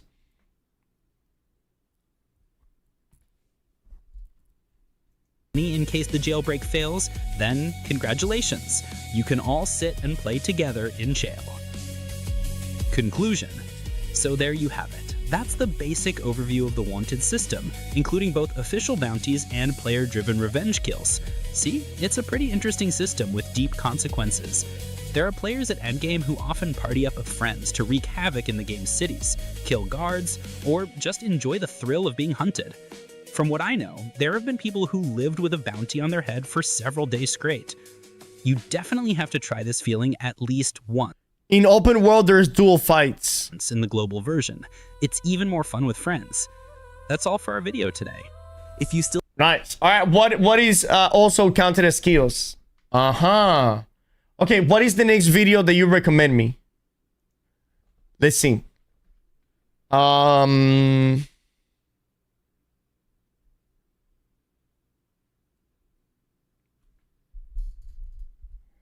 me see. What is this? The 8 factions introduced? Oh, what is this? Hello everyone, and welcome to the channel. Today, let's talk about the The faction Hunter video, do we have the link for that one? system of the game. In this video, we'll be covering all the main factions you can join to find your place in this incredible world. But here's the twist that makes this game so unique, and something you need to understand right away. Your faction choice has almost nothing to do with your combat style. Okay, cool. And by the way, before we dive into the main topic, I wanted to say a few words. In my videos, I used an AI voice, and I'm truly grateful for all the sincere feedback from you guys. But my voice is actually really bad. I'll try to improve it in the next videos. Once again, thank you all so much for your support. Nice. Now, let's get right into it. In Where Winds Meet, a faction isn't a combat class. It's a social identity. Okay. It's a lifestyle. Think of them less like a warriors guild and more like a social club with its own unique and sometimes downright crazy set of rules. Now, a quick heads up. The global version of Where Winds Meet is just around the corner, but I haven't had the chance to play it yet. So, the English names you'll hear for the factions are my own translations from the original Chinese to capture their meaning.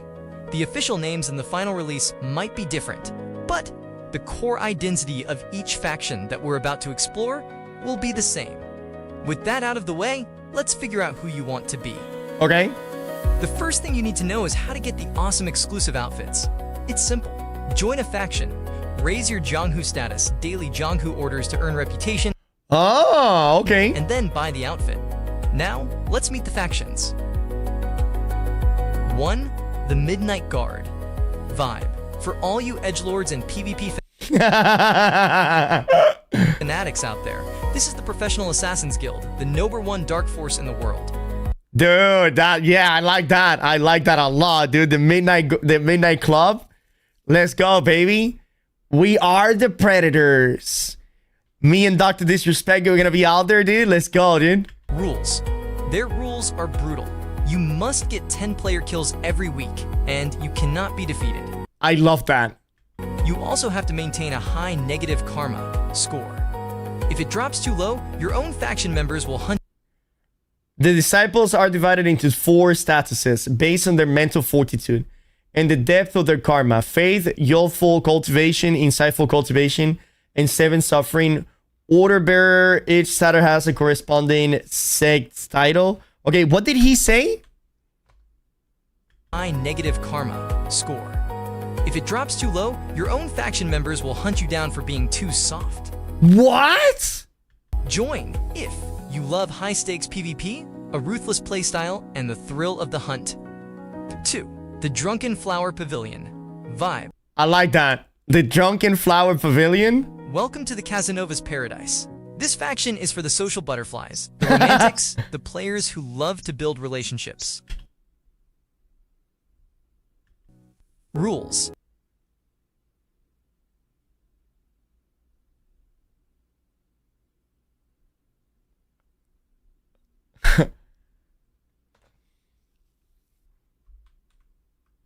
The romantics, the players who love to build relationships. Rules. You can have multiple romantic. I'm loving Asian game. I'm loving Chinese game more and more because it feels like they don't have the Western limitations of fucking wokeness and all of this liberal bullshit. Romantic partners at the same time. But there's a catch. When you get a new partner, the system sends a notification to all your previous ones. And Oh shit, he sends a text message to all your exes. if your partner breaks up with you, you get penalized. You have to be a smooth operator to survive here. Join if you are an extrovert, love social intrigue, and want to live out your wuxia romance drama fantasies. Dude, I'm gonna be a jiggle on this bitch. Avoid if you're socially awkward. 3. The Sect of 9 Streams. Vibe. The Sect of 9 Streams. The tricksters, the scammers, the street smart survivors. This is the most populated faction, mostly because they're experts at tricking new players into joining them. They are also the best faction for making money through trading. Rules. Their main weekly task is to prank other players. No fucking way, bro. Like sending out fake red packets in World Chat that actually steal money from whoever clicks them. If you get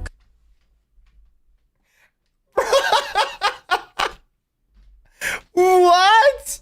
He's pranking new players. Oh my god, dude. caught, your morality score goes down. Join if you love chaos, have a mischievous streak, enjoy the trading system, and want to be part of a massive, bustling community. 4. The Azure Creek. Vibe. The one and only dedicated healer faction. Their purpose is to save lives. Their faction store also sells medical herbs cheaper than anywhere else. Rules. The most wanted players are always in the 9 stream section. The 9 streamers, bro. The 9 streamers are wild people. You must get at least 15 likes or praises from the players you heal each week. Oh, This nice. leads to a hilarious dark side. When there are no patients, Azure Creek members often ask their friends to jump off a cliff and break their bones, just so they can heal them and meet their weekly quota. Join if you love the support role, want to be a dedicated healer, and don't mind a bit of creative problem solving to meet your KPIs. No 5. The Solitary Cloud. Huh. Vibe. The Scholar's Sanctuary. This is for the intellectuals, Oh, these are the ones that become lawyers and shit. the puzzle solvers, and the truly devoted romantics. Rules. You join by passing a difficult 4-question math and logic test. Their main rule is absolute loyalty and love. If you break up with your partner, you are heavily penalized. To get a new partner, you must get the blessing of your EX. Join if you're a one true love kind of person. You must get the blessing of your EX, your ex. So your ex needs to allow you to get married again? No way. Enjoy brain teasers and prefer a more quiet intellectual path. 6. The Celestial Spring. Vibe. Officially, they are a righteous faction. Unofficially, they have a reputation as the ultimate sausage fest. What? A place where male players gather to find partners, known as CPDD.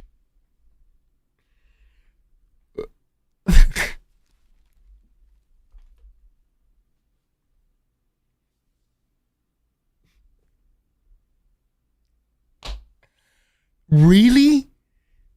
They have a male gay section. No fucking way.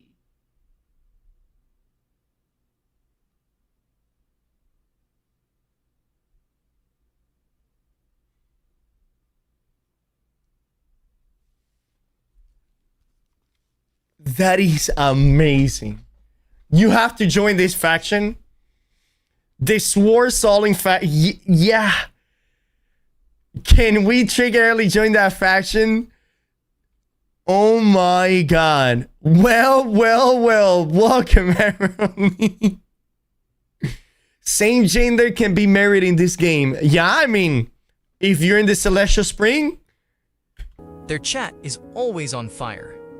their chat is always on fire.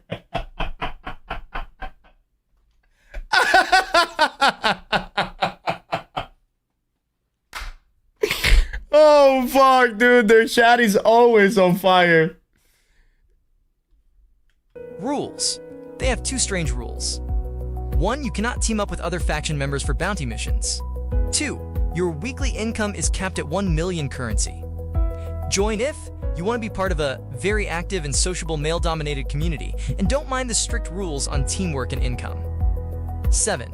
The Pear Garden Troupe. Vibe, the faction of artists, dancers, and performers. It's not fully released yet, so many of its features are still a work in progress. Okay. Join if you love performance, want to be a dancer in the world of Where Winds Meet, and are patient enough to wait for its full features to be unlocked. Nice.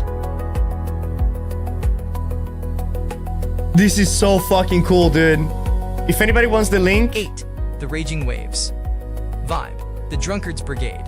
These are wild, passionate warriors who believe in 3 things: Drink, fight, and brotherhood. drinking, fighting, and friendship.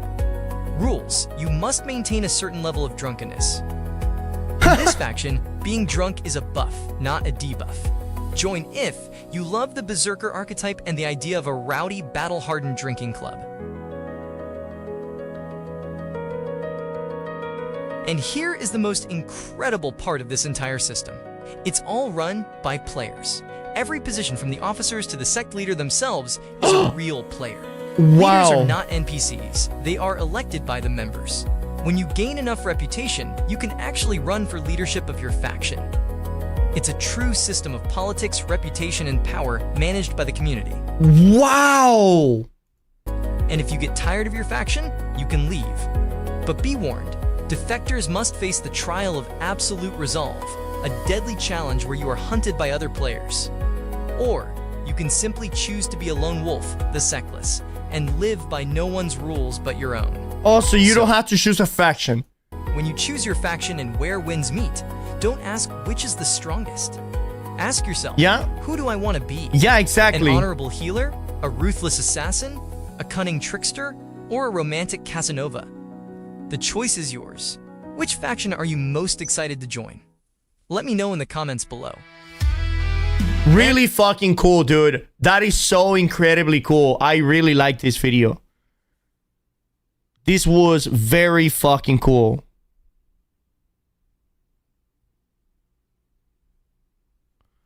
Super fucking cool. Link, I just posted it here. I'll post it again. There you go. Steve, do we have the Hunters video? Let me see if I can find it.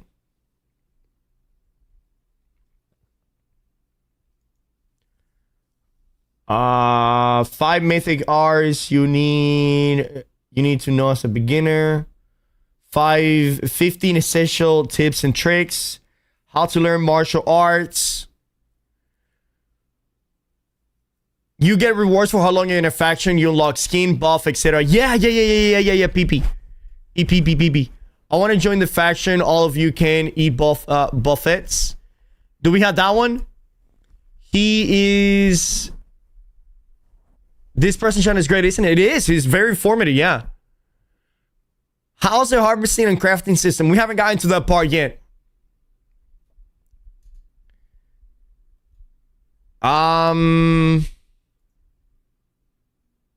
Is it from this guy or is it from somebody else?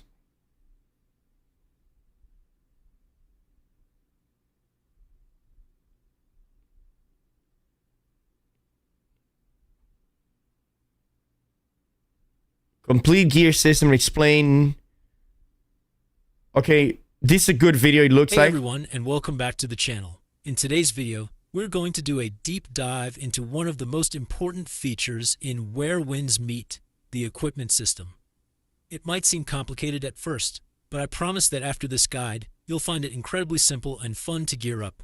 Let's get started. Part 1. Overview of gear types. Basically, the equipment system in the game is divided into 2 main categories. Okay, 2 main categories. Listen to this. Core gear, 8 pieces. This includes Okay. 4 offensive pieces and 4 defensive pieces. This is the primary source of your character's power. Accessories, 2 pieces. When are we playing the game, Baldy? Well, first of all, fuck you. Second of all, we're playing it on Friday. Alright? This includes the bow and the archer's ring. Part 2. Core gear and the power of sets. Your offensive and defensive gear comes in collections, also known as Oh. sets. Each set activates unique effects when you equip Oh, fuck! So the game already is coming out with said bonuses? enough pieces, and they generally correspond to the 8 different schools in the game. If you're not familiar with the 8 schools, be sure to check out my previous video on that topic. Okay, let's do that one then. Hold on. Hold on. Let's go check that one out. This one. What exactly are schools in Where Winds Meet? Yeah, what are they? Clear overview. I'll break it down. First, you have weapons. So right here, he's playing what I think it is the mobile version. That's why it looks the way that it looks, okay? So in China, the mobile version came out first, Requires a I think. specific weapon to be used. This means a single weapon type can have 2 to 3 different sets of weapon arts. These sets of weapon arts are based on what the game calls schools, and that's what I want to talk about with you today. Why are schools so important? Because a school optimizes a specific playstyle for you. Each school is a unique playstyle. Okay. Of course, you don't have to follow a set path if you don't want to. But if you want to maximize the effectiveness of the martial arts you choose, you should definitely stick around for this entire video. The game features 4 main schools: Mingjin, Melee DP, Lishi, Melee Tank, Melee DPS, Okay, so we have melee DPS, Poju, melee tank Range DPS. Support DPS, Qianxi, Range Support DPS. Each school is divided into 2 subclasses. Wait, hold on. Range Support DPS, Poju, Range Support DPS. This is supposed to be range support DPS, but he put melee DPS. Maybe it's a mistake, okay? So we have melee DPS, melee tank, range support. Qianxi, Range Support DPS. Each school Range Support DPS. Melee support DPS. Qianxi, Range Support DPS. Range support. Okay. Melee DPS, melee support DPS, melee tank DPS, range support. Each school is divided into 2 subclasses. Mingjin has Kang and Ying. Lishi has Jun and Wishu has Feng and Chun. Qianxi has Yu and Lin. So melee DPS, it has 2 other schools that you can go for. Tank DPS can go 2 schools. Melee support 2 schools, and healer and range support 2 schools. And here's where it gets interesting. Each of these subclasses corresponds to a set of complementary martial arts that synergize with each other. Mingjin Kang, Nameless Sword Style and Nameless Spear Style. Mingjin Ying, Xian 9 Sword Style and 9 Bend Spirit Shocking Spear. Lishi Wei, Jefu Blade Style and 8 Directions Wind Thunder Spear. Lishi Jun, Broken Snowblade Style and 10 Directions Broken Snowblade Style. Formation Breaking Style. Brother, just because we have only like 6 weapons, the build variety is gonna be crazy. Poju Chen For PvP, it doesn't matter what school you use, the combos matter more. Right. 3 Pagodas Style and Lizzie Yu Shangsu Ken. Peng's Dream Wander and Spring Style and Lizzie Shingen Style. Qianxi Wait. What is this style right here? Ken. Peng's Dream Wander and This one. This one is Umbrella and Rope Dart. This is the one that I'm interested in playing. It's like a melee support class. Spring Style and Lizzie Shingen Style. Qianxi That combo is not on release. That combo is not gonna be on release. Shangsu Ken. Peng's Dream Wander and Spring. This one right here? Fuck. Which combo is this one? Is this Dual Blade and Spear or Dual Blade and Rope Dagger?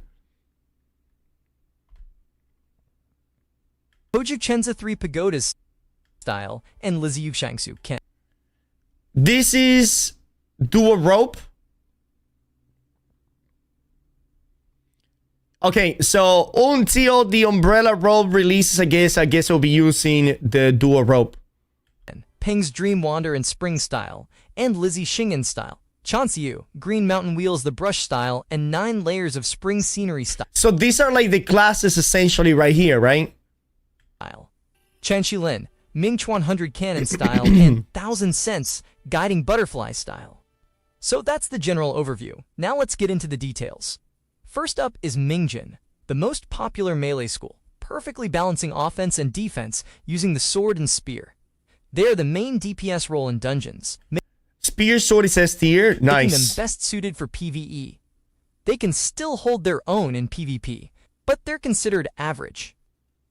The Mingjin Kang, the Bruiser path, offers strong mobility and solid single-target crowd control. It has an advantage in long, drawn-out fights of endurance, and can unleash massive burst damage by combining its skills. The recommended martial arts are the Nameless Sword and Nameless Spear styles, with the sword as your main weapon But again, are these recommendations, right? Or are these kind of like mandatory? and the spear as a support.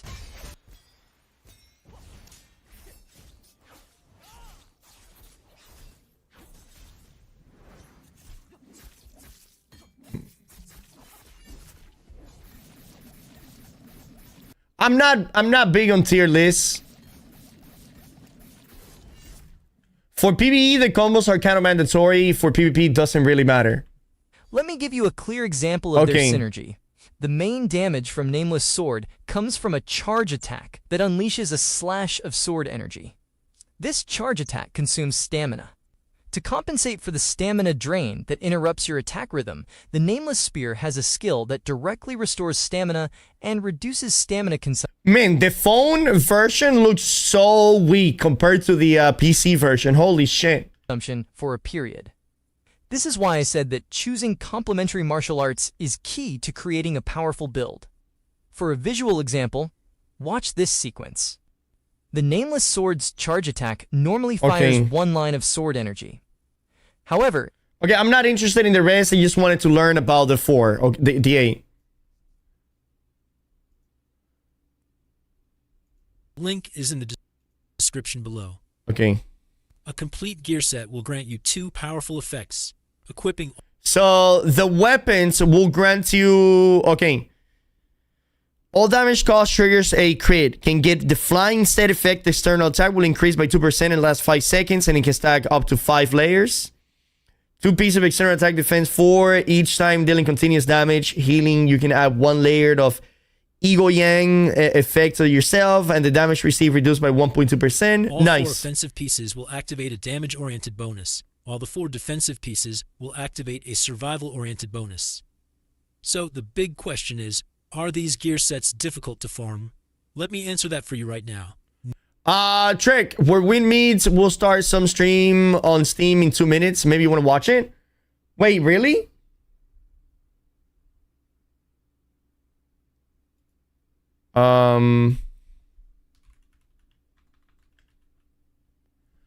But isn't it...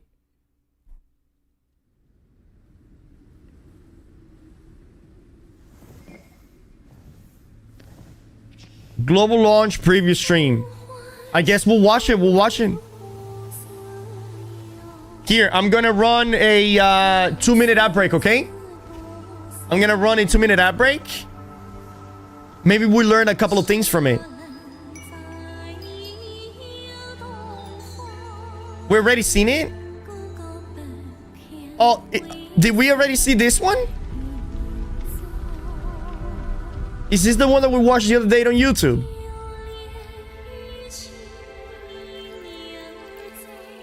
Oh!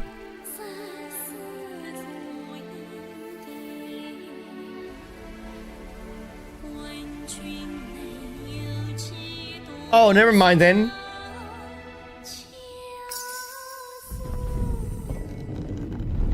Let's just wait the 40 seconds to make sure, okay?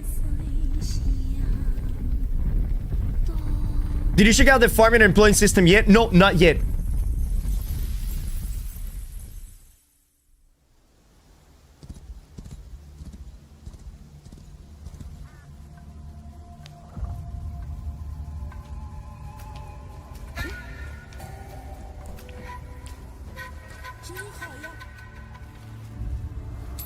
By the way, who was the person that recommended the style guide to rated us? That person deserves VIP, dude. That guy is badass.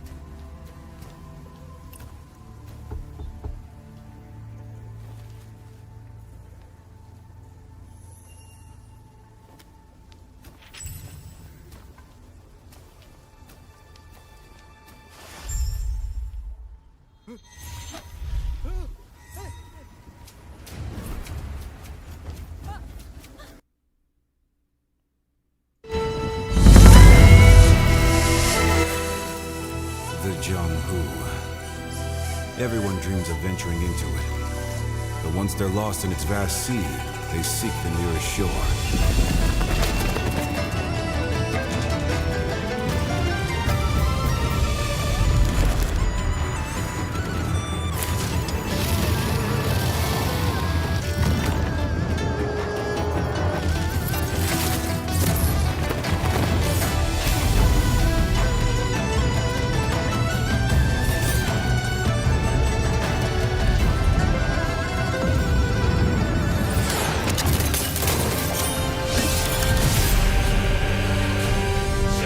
Pretty fucking cool, dude.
Fucking wild, dude. We're gonna be able to pre-download it pretty soon.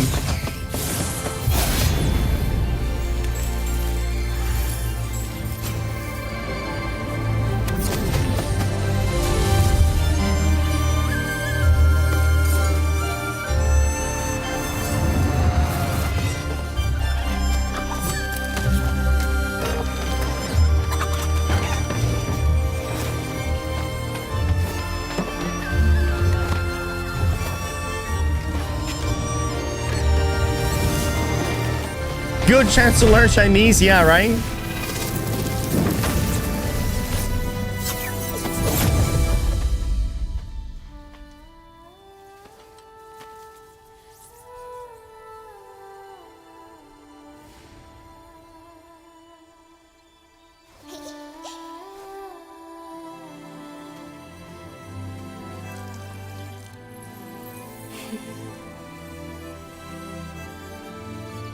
How's the game, Trey? I'll begin to chat on Steam release. Me too, me too. I played it yesterday a little bit. And pretty fucking cool, man. The combat is insane. It feels amazing.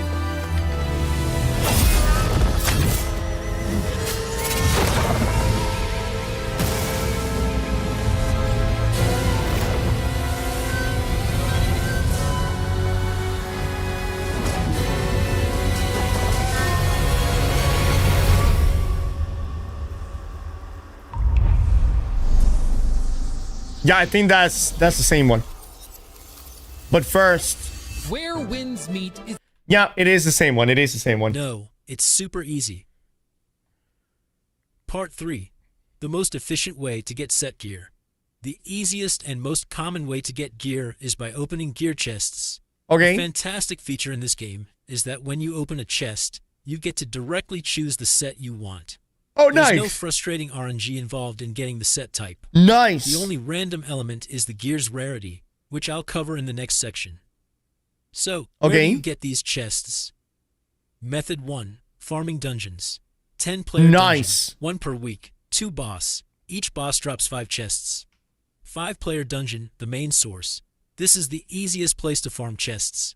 After each boss kill, you can spend up to 180 vigor to open 18 chests. If you farm this dungeon, you'll never What is vigor? run out of chests. Method 2. The weekly shop. The limited time shop sells a maximum of 20 chests, and it resets every week. Method 3. World drops. You can also get gear from killing mobs in the open world, but the drop rate is low and the set you get is random, so this is just a minor source. Vigor is the energy. The vigor, it is the same as energy. Okay, are we limited by how much vigor we have, or what?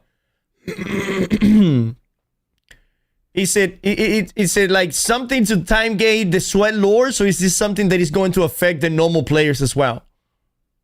Part 4. Gear rarity and unlocking bonus stats. Gear in the game has 5 rarities. White, green, blue, purple, gold. The higher the rarity... 600 and you spend 20 per raid. It's like your stamina for opening chests. But this is not gonna limit you to... This is only... The energy is only limiting you like in dungeons and raid, right? So you don't get unlimited rewards from dungeons and raid. You only get a certain amount. Okay, I don't have a problem with that. So, you know, essentially I'm gonna do like my daily dungeons. I'm gonna do my weekly raids. And then I'm going to be doing PvP and the other sort of systems. The more bonus stat lines or affixes the gear can have. Up to a maximum of 5 bonus stats and 1 special stat. And here's the exciting part. Yeah, like if I can still play everything else and still get rewards from doing the other things. Yeah, it's essentially a limit to the sweat lords, yes. So you don't fucking spam 100 fucking raids and you don't spam 100 fucking dungeons in one day to get everything that you want. These bonus stats are completely random and are revealed through a process called appraisal or unlocking affixes. Let me show you an example. Here's a gold rarity item I just got from a chest. As you can see, it has no bonus stats yet. Now, I'll go to the enhancement interface and use other gear as fodder to unlock its hidden stats. So every 2-3 days, you gotta use it up if you want to min max. Okay, so it seems like if you're an average player, the energy system is not going to impact you whatsoever. You can still do the dungeons, but you won't get the rewards. Yeah, that's normal.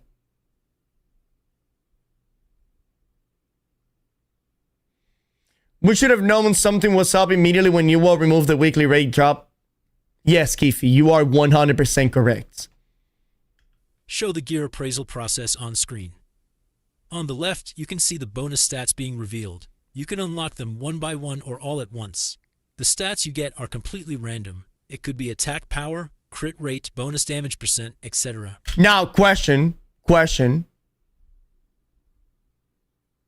Can you buy this energy with real money?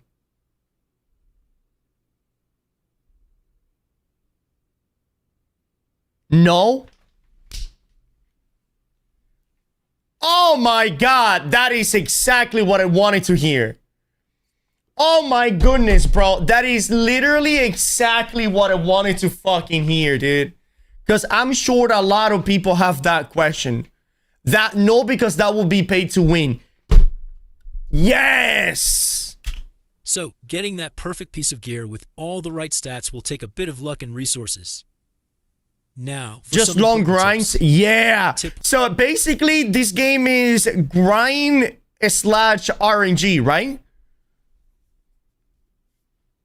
1. Gold rarity gear from chests will always roll bonus stats that are purple rarity or higher. Tip 2. You'll sometimes find special materials with a purple or gold icon. When you use a gold icon material, you are... Don't worry, energy's not even that rare. Okay, cool. 100% guaranteed to get a gold rarity bonus stat. Save these materials carefully. But the first stat always random. So for the perfect equipment, I recommend you wait until find one win. With yeah. First bonus stat is exactly what you want. Exactly. Yeah. Tip. Oh baby. So essentially, it's like getting so this is like getting a blunderbuss that already has, let's say, the close quarter, right? And then once you get that blunderbuss that has close quarter, then you want to start upgrading that blunderbuss, and then it's gonna probably get like enchanted, and then it's gonna get like Kingly power, and then it's gonna get life stealing, and you're like, oh motherfucker, I didn't want life stealing, let me start over again. Kind of like that. 3. Extremely important. Fodder. Yes, fucking amazing, bro. Yep, just like that. Let's fucking go, dude. And you cannot reset the items. Yeah, of course. Yeah. Oh, that excites me even more because that means that there is really a grind to it, you know? Materials. And there is a grind for your perfect gear. And I always love that. I always love you wanting to like tailor the gear exactly the way you wanted it to make the build that you want. Can only be used on gear of the same level. Level 81 fodder only works for level 81 gear. And level... But for the top gear, you're going to need some luck. Yeah, of course, of course. Also, the gear can be tailored for PvP and PvE. Nice. 91 fodder only works for level 91 gear. Don't make the mistake of saving gold icon materials from lower levels. Okay. Because they will be completely useless when you reach the level cap. Oh, and you get the resources to upgrade your weapons by destroying weapons of the same level or rarity. So if you upgrade a fan legendary, you get resources to upgrade a legendary sword, or do you need to destroy the legendary sword? What video is this? Can I have a link? Yeah, I'll give it to you right now.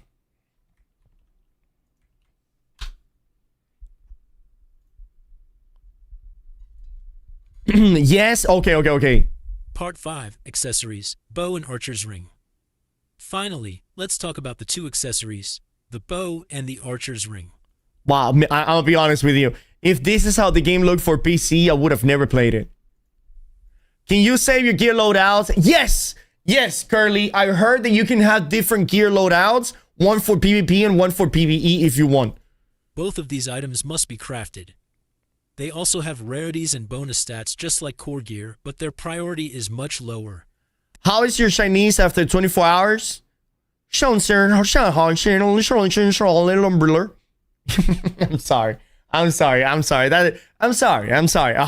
Hopefully nobody that is Chinese over here gets offended by my Chinese, okay? Obviously, I'm just fucking around. Sounds convincing? That's all it is.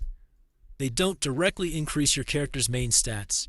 I'm so offended. Okay, dude, as long as Steve, which is Chinese on YouTube, he's laughing about it, I'm good about it. Focused on the damage of the bow, which isn't used that frequently. My advice is not to focus too heavily on these items when you're starting out. Okay. Crafting them can be quite time-consuming because the So do not focus on the bow and the Archer's Ring. Materials in the world have a respawn timer, usually around 12 hours. Crafting the perfect accessory can take several days of gathering, so just take your time with these. Okay. So what would you want to upgrade your bow? What are like the difference whenever you upgrade your bow? It's like faster aiming, like how does it go? How is the combat compared to New World? I'm gonna be honest with you, man. It's literally the second, almost the best combat that I have ever had. This combat is absolutely bonkers, bro. More damage, I see. And that's the complete breakdown of the equipment system base. Okay. Like, look at this combat from... It feels amazing and it behaves amazing. Like, this was me yesterday fighting a boss, you know, an MSQ boss. Look at this.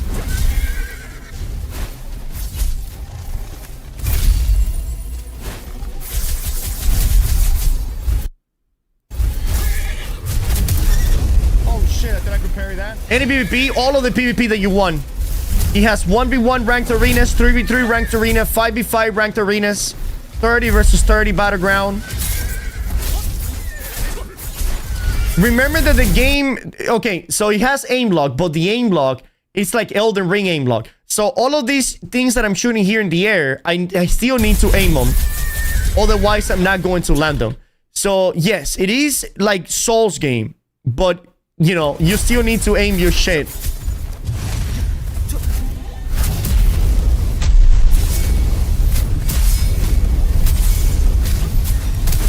Damn, we got me with the last one.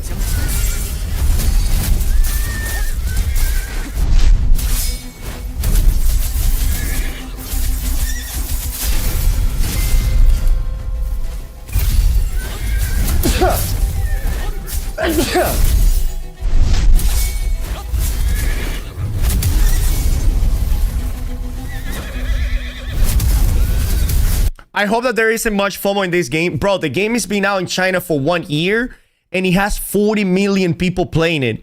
It's a good fucking game. Will this be in English? On Friday. On Friday it's coming in English.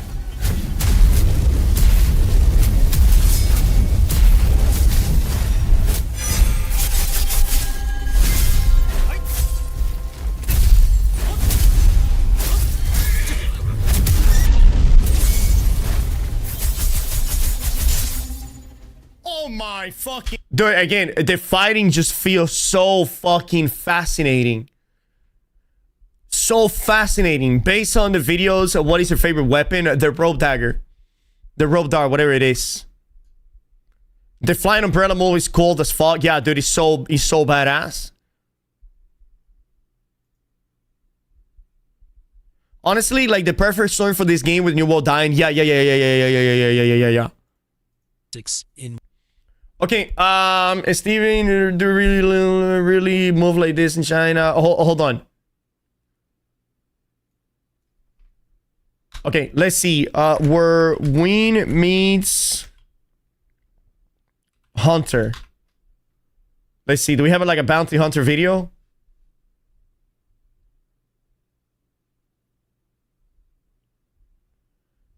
Bounty hunter invaded by my single player. So what is this? Let me see.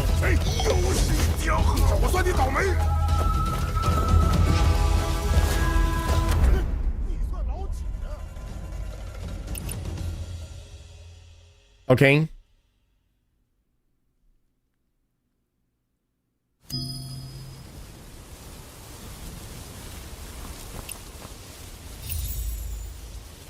So what is happening here? Is he gonna go for a bounty now?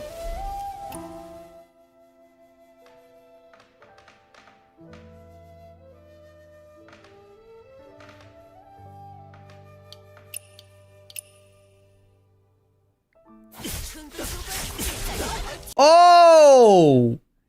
He got attacked by a hunter while he was doing stuff. I see.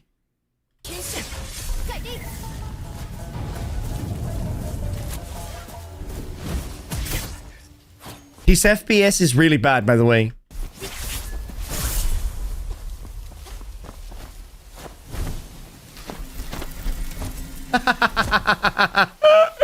That is so troll, bro.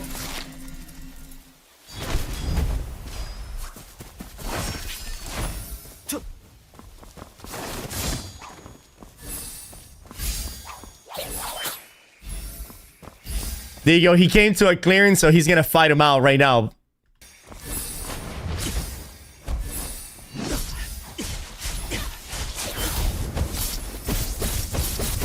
Damn!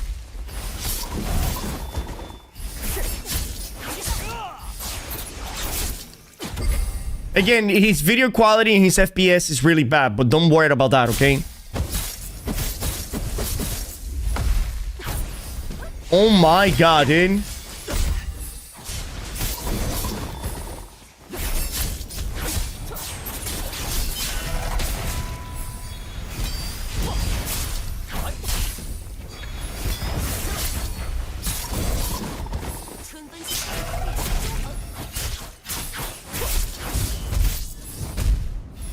Damn.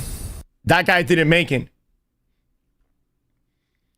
This game has tank, DPS, and heals. Yes, he has tank, DPS, and heals. He has all that shebang. So what is the hunter video that you wanted me to watch, Steve? Dude got a bad PC. Yeah, he got a bad PC.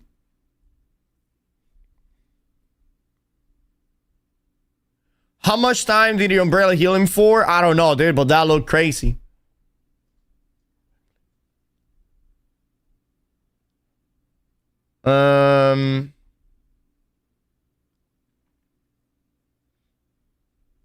This is the full bounty guide. Let me see.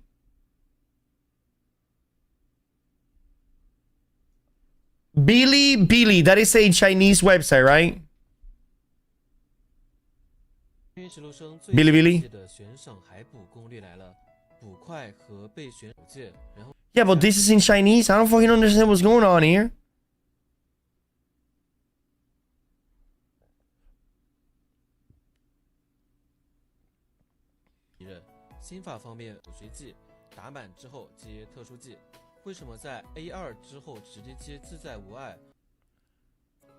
Yeah, but I'm not gonna understand a thing.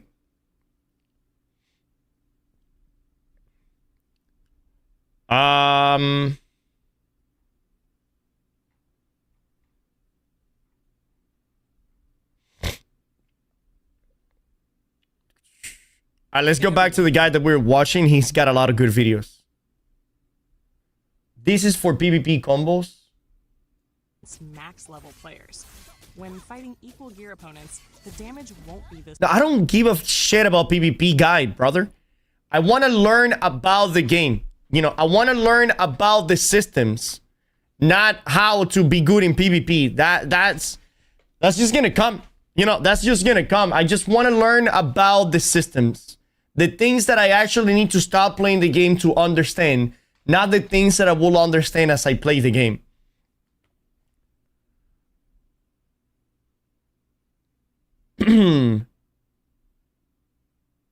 Have you seen the faction and guilds video? No, I haven't seen those. Yeah, you see, like, that is what I want to learn about. I want to learn about the systems of the games. Like, I don't care about the most effective start. I don't care about the best weapon for PvP. I don't care about the best weapon for PvE. I don't care what is the fastest way to level up. Like, I don't care about any of those things. I just want to know about the actual systems of the game. Where the wind meets, what are inner arts? What is inner arts? And welcome back to the channel. Have you ever wondered why, with the same martial art, one Man, look how the PC version looks compared to the phone version. player can unleash devastating attacks, while another seems to be just scratching the enemy? The secret lies right here. In this video, Mind arts, I'm going inner to art break system. down one of the most critical systems in Where Winds Meet, the Mind Arts. Okay, We're ooh, going to explore okay. how the Mind Arts system works, how it transforms and elevates your martial arts, and its crucial role in your character's power progression. A crucial note, acquiring versus upgrading. Ooh, Before we okay. dive deep, there's a very important distinction I want to make clear from the very beginning, to avoid any confusion later on. That is the difference between acquiring a mind art and upgrading a mind art. To use a mind art, you first need to acquire its base version. This original version usually comes from completing main quests, side quests, or discovering hidden activities in the game. Will this have a direct impact on PvP as well? So do you need to actually go out there into the game, finish the storyline, and go to schools and learn martial arts and do all of those things if you want to be good at PvP? I like it. I like it. I like it. Go and play the game. Beautiful. Mind art items that we get from various chests are not the base versions. They are essentially materials or blueprints used to upgrade the tiers or levels of a mind art you already own. I will definitely make a more detailed video on how to find the base versions of all the mind arts when the game has its global release with full English text. But for this video, we'll focus on the next part. How to farm the materials and upgrade your mind arts to their maximum potential. Alright, with that cleared up, let's begin. Okay. Core concepts.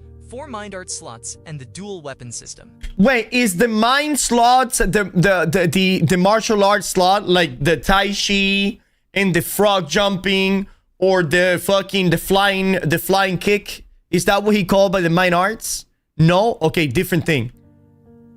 Each of our characters will have a total of 4. Please voice up. Hey! He uses a different AI every video and some of them have like lower voice. It's your talents. Okay, this system can completely change the way you fight and the skills that you use. Oh my god. Really? It is really that complicated? I love it, bro. I love it. Passive and slash morph and things like that. Steven, how are the dungeons and raid? Do they play like other MMOs? That's a good question. Are the raids where you need to kill a bunch of NPCs and it has like several boss fights?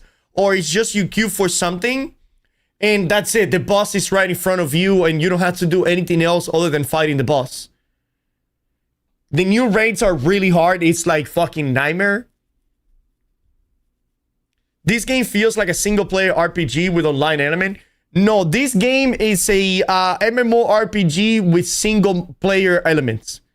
Right? Because this game has more RPG and more things that you do with all the players than you do solo. What do you do solo in this game? The main story and exploration. But every other aspect of the game is with all the players.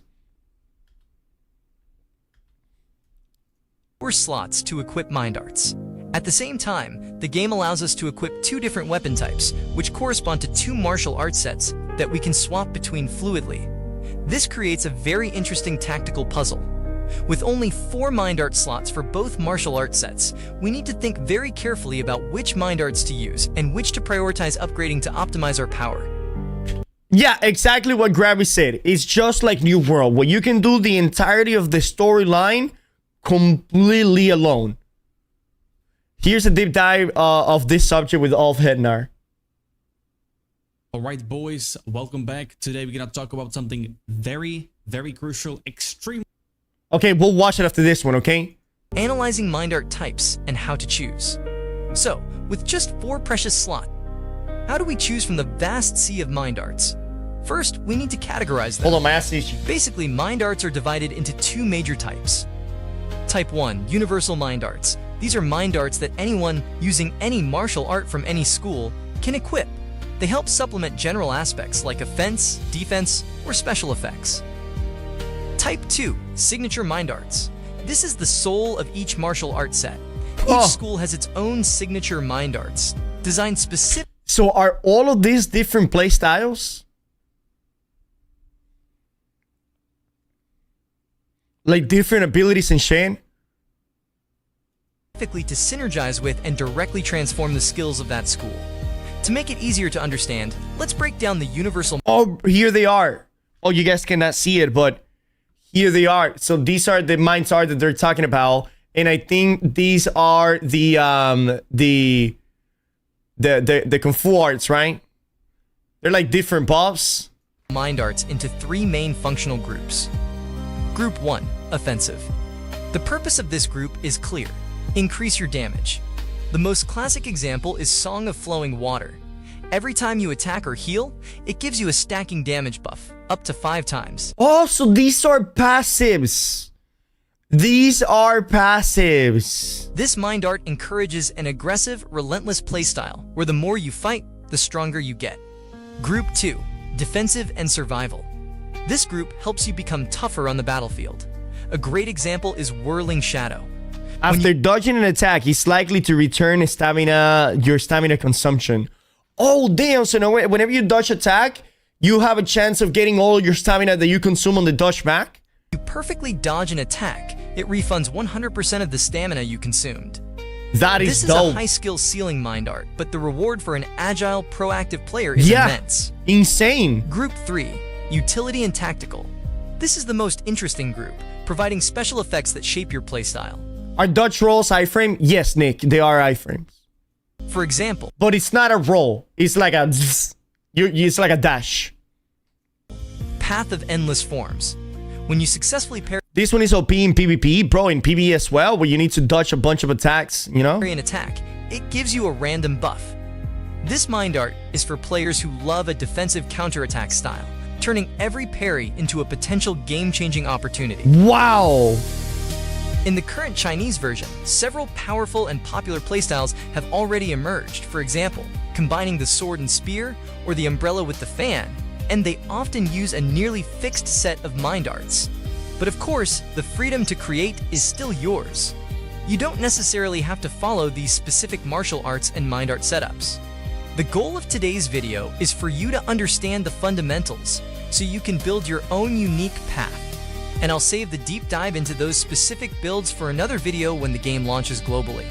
Okay. So, how do we combine them? It's simple. The signature mind art is the backbone, the soul of your 4-slot setup. It's a must-have to unlock the true potential of your martial arts. The remaining 3 slots are where you express your tactical thinking. Will you slot in 2 more offensive mind arts to become a pure damage machine? Or will you add a defensive one to increase your survivability? The choice is yours. Nice. And that is the beauty of this system. So, with these 4 mind art slots, what kind of combo would you build? Share your ideas in the comments below. Let's discuss.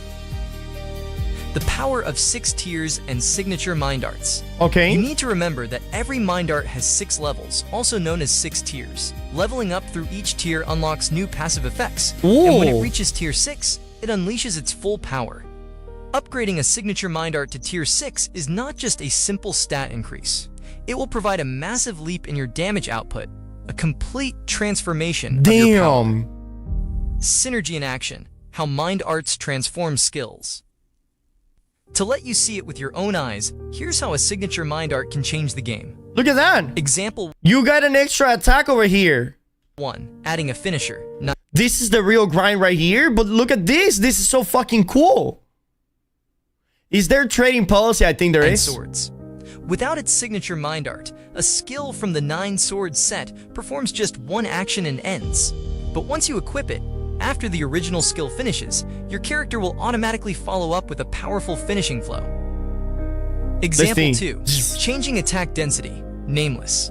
Without its signature Mind Art, the main channeled Wow, that was one wave on the left. skill of the Nameless School fires a single beam And of look at sword look at energy. this. But with it equipped, the same skill can now fire up to 3 beams simultaneously. That is insane. Look at the damage difference.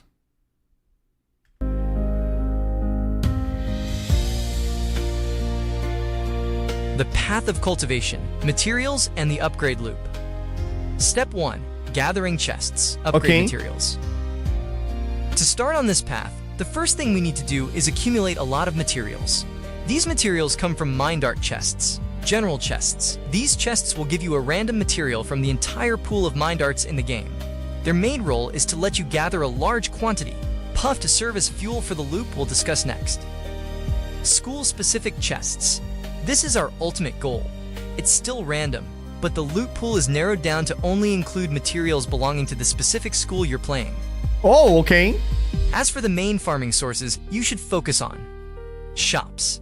This is the most stable and easiest source, the backbone of your weekly progress. The No Grind shop, in particular, guarantees you 40 chests every week. School challenges. This provides the largest one-time quantity. Completing all of them will give you a massive starting capital for the loop. Oh, damn, look at that. Taiping Martial Tomb. This is the source for high-quality materials, purple and gold, in the endgame, essential for breaking through the final tiers. Step 2. The Refining Loop. The secret to maxing out Eno. After you've gathered a large amount of materials from farming and opening chests, this is the most important loop, the secret to turning quantity into quality. Filter and lock. The first and most crucial step, protect your assets. I'll never forget the first time I played, because I didn't know about this feature. I accidentally dismantled a valuable Mind Art. It was painful. So please remember, after opening all chests, go into the Mind Art interface, find and use the lock feature on the 4 to 5 core Mind Arts you want to pursue. B. Dismantle. With your important Mind Arts safely locked, it's time to liquidate everything else. These systems are so in-depth and I love it. The thing is that they are in-depth, Saf, but they impact your gameplay. You know what I mean? It's not like you just get 3% more critical strike chance. It's not like you just get 2% damage increase. You know, it's like your abilities actually improving. You go from doing this to doing this to doing this to doing this. Right? Like, it's pretty fucking cool, dude. Use the Mind Art salvage feature.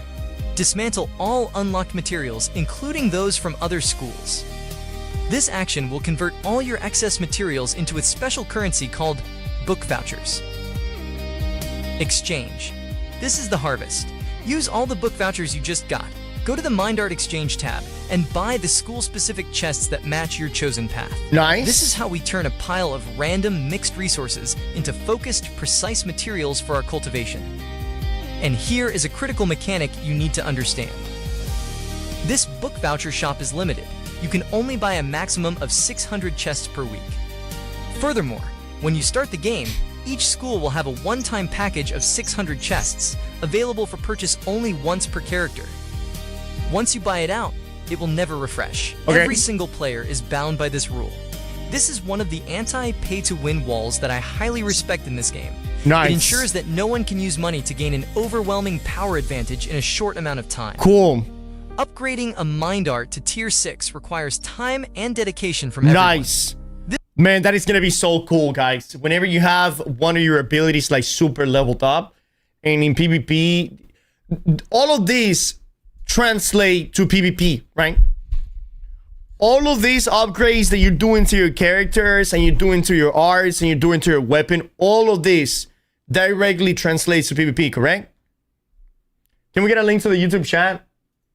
Oh yeah, let me give it to you guys. PvP and PvE, perfect. Here we go.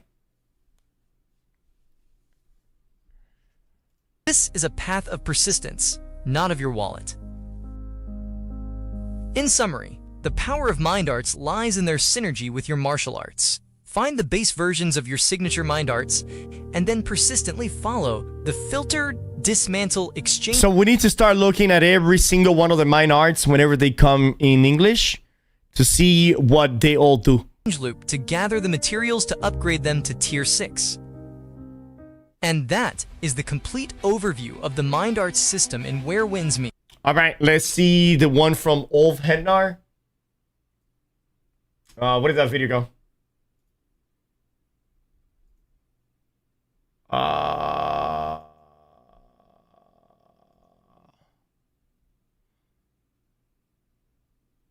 Baggins rated canon. Let me close that up. The fuck it is. This game is really pretty. Super fucking pretty, dude. Is that the link for the Ulf Hednar? Hey everyone, and welcome back to the channel. Have you ever That's the one that we were watching just now?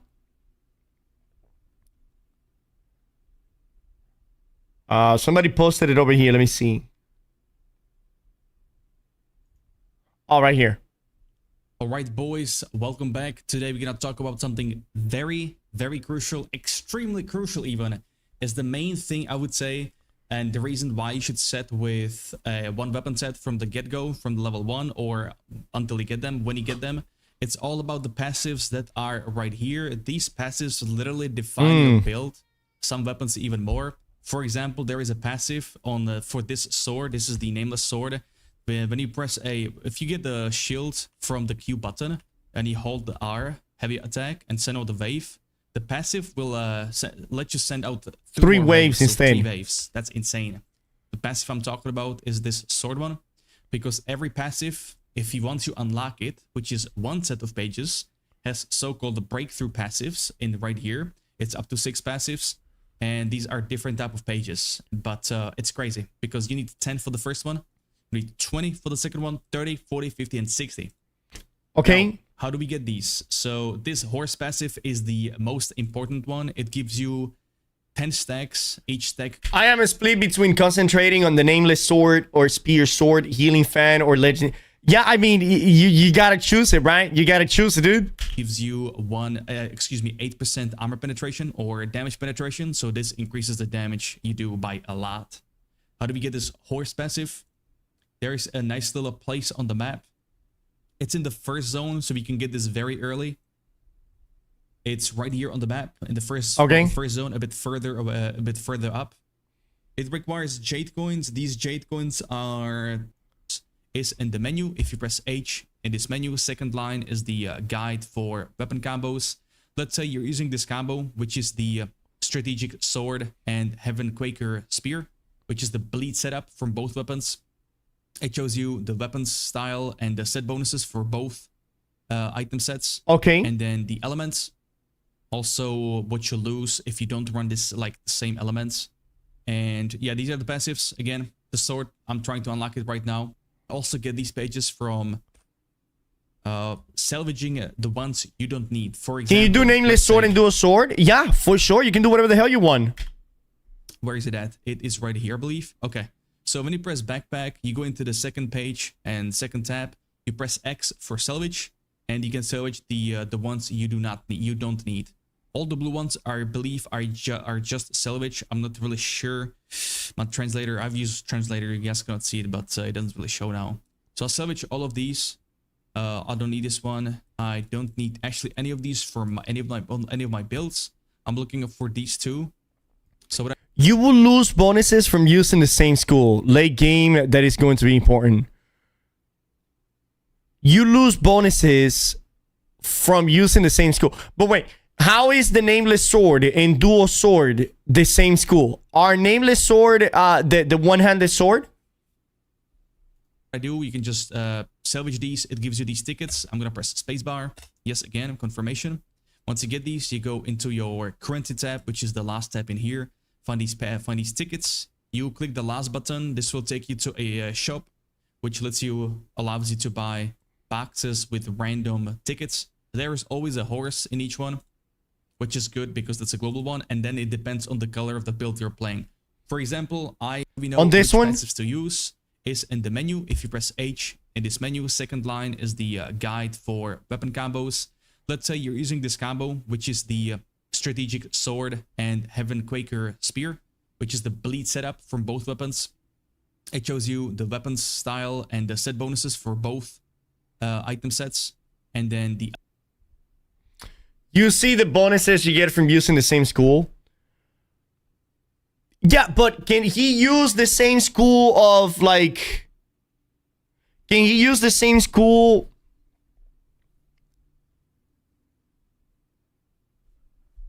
Elements.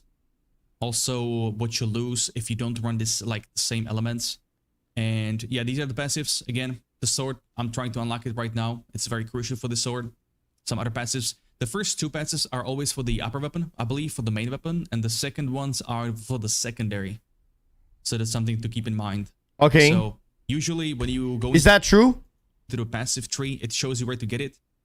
Like for example, this sword one. If you press spacebar and spacebar again and spacebar again, it shows you it is in the main today. This is a ghost marketplace. The bonus you lose when you don't run the same element, right? But can there be a build or like a combination of weapon where it uses just the one sword and the dual wielding swords that he has to set? Like, does the game doesn't have a set for that?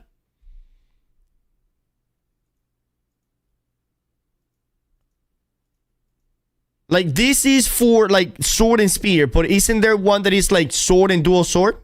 Also, what you lose, some other so that's something to, for example, this sword one. If you press spacebar and spacebar again and spacebar again, it shows you it is in the main today. This is a go. It does. I'll probably talk about it in the separate videos. Also get the. It is right here, I believe. The one. I don't need this. This is the salvage part. PvP also mainly raids. Try to decide what main weapons to use from level 1 or not level 1 because you are not able to get some of them from level 1. Like the rope dart, that one is pretty pain to do. It's just not the best synergy. I'm sure that people will still make it work. But yeah, try to decide on the main sets to start working towards the passives you need because it takes a long time. It will take us months to get maxed out passives or maybe even longer. It's really crazy. I believe Chinese players, so right here, these are all of the combinations that the game provides you with. But these are just aren't right. But we cannot see all of them. We can only see one of them, right? Weapon, and the second ones are for the secondary. So that's something to keep in mind. So usually when you go into the pass, but you can use whatever set you want.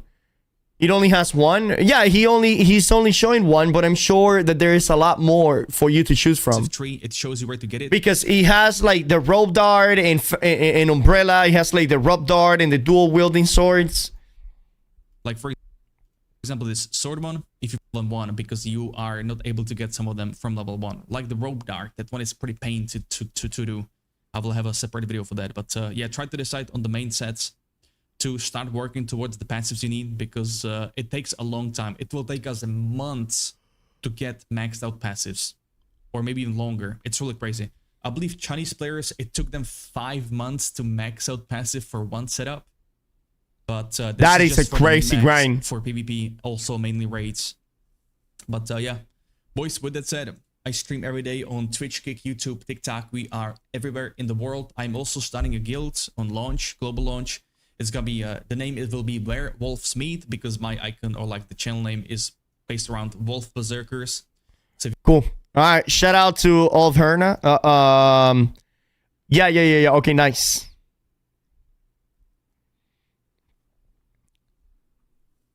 All right, cool. Yeah, in PvP, it's always going to come down to whoever the best player is, right? That is what it's going to come down in PvP. Who's the best player? Yeah, Ulf Hedner is a good friend of us. Good friend of ours. All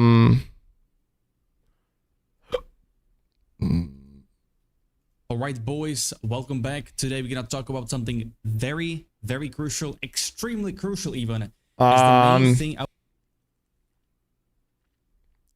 let me see. What else can we watch right here?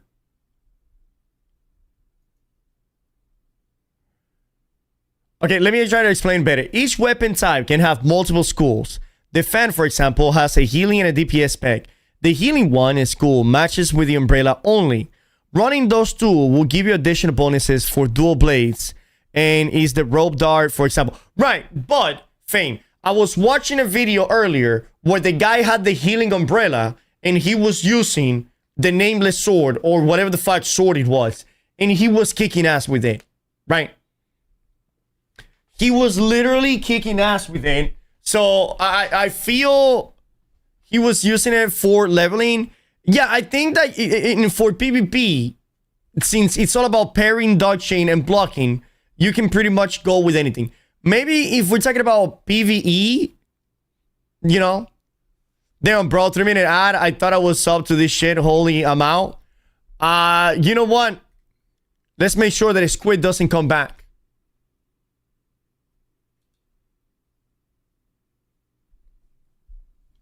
We should give. I wish I could give specific people more ads.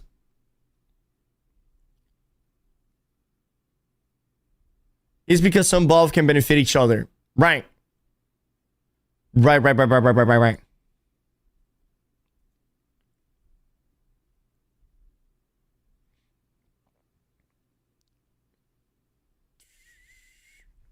In PvP, those bonuses don't apply, only in PvE. Wait, which bonuses?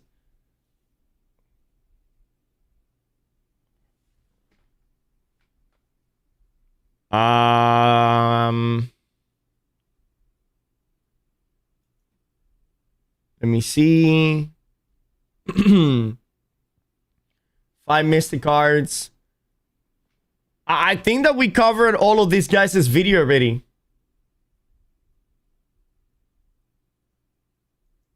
Hello okay, let's see everyone, this. and welcome back to the channel. You've all heard a lot about the various martial arts techniques in Where Winds Meet, right?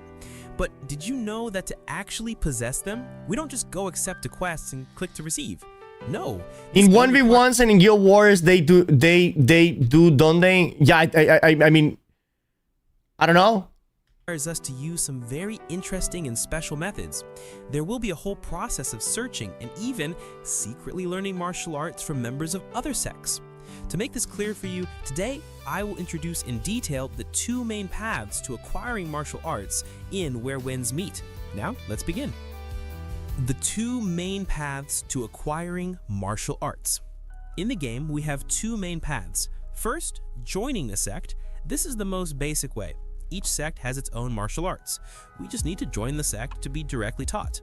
But this method has limitations. Okay. Usually, we're only taught a few specific techniques. Furthermore, the missions to join aren't always easy, and you might not even like having to follow that sect's rules, right? That's when we'll need the second path, which is also the most interesting one. Second, secretly learning or stealing martial arts. This is the unique feature of the game. Even if you don't join any sect, you can still learn all the martial arts in the game by stealing them. You just need to open the martial arts interface, select the techniques you haven't learned yet. The game will automatically display the location where it can be learned, usually a sword-shaped icon on the map like this. However, to begin your stealing career, you're required to have the following 2 items. First, a key. Regardless of how you secretly learn the martial art, you will need this key. When you don't have it, every time you click on the martial arts learning interface, the game will guide you to where to get it. There are 3 common ways: by leveling up, by defeating a specific stronghold for the first time, and through a specific quests. Second, the assassination skill. This is a mandatory condition. You cannot sneak past guards without it. When you start the game, we don't have this skill available. We must learn it through the hidden quest. I will show you how to get this assassination skill. Important note, if any of you don't want to be spoiled, you can skip this part and fast forward to the next stage of the video. First, open your map and find this location. After defeating the mob, open this chest. We will get a guide map which says we need to light all the torches, but we only need to light 2 points at these 2 locations. Nice. Okay. And this secret learning is also divided into 2 main forms, or 2 types of missions. First, secret infiltration. This is the classic stealth mission. The game will require us to infiltrate a restricted area of a sect without being detected by guards or sect disciples.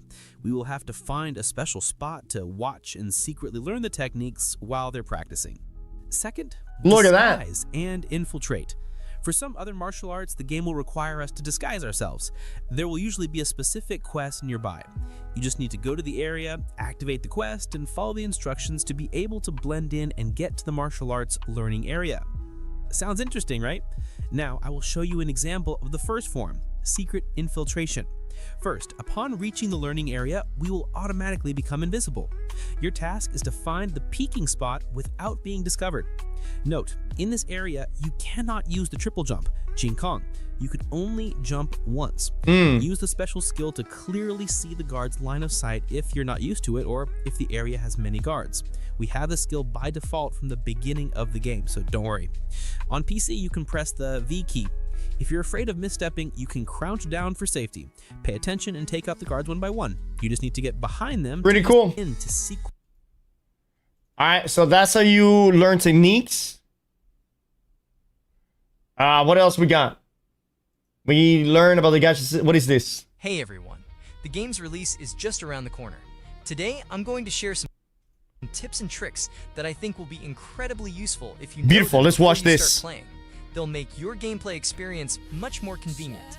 Let's not waste any more time and jump right in. 1.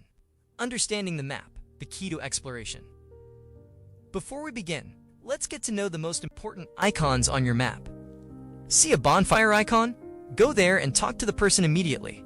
It will reveal a large area of the map for you. Oh, okay. The stone pillar icon is a fast travel waypoint. Unlock it to save a lot of time running around. Nice. The butterfly icon represents a curio. I'm not going to remember any of this. Yeah, no, this is easy information right here. Gives you permanent buffs for the entire map and a lot of exploration points.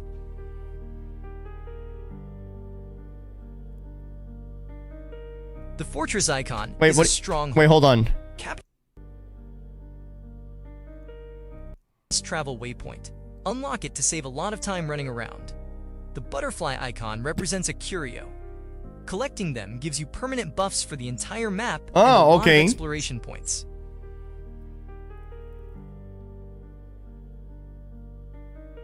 The fortress icon is a stronghold. Capturing them gives you crucial upgrade materials. The chest icon contains lots of resources, and most importantly, talent points. Nice, so we're gonna be doing all those strongholds as we go?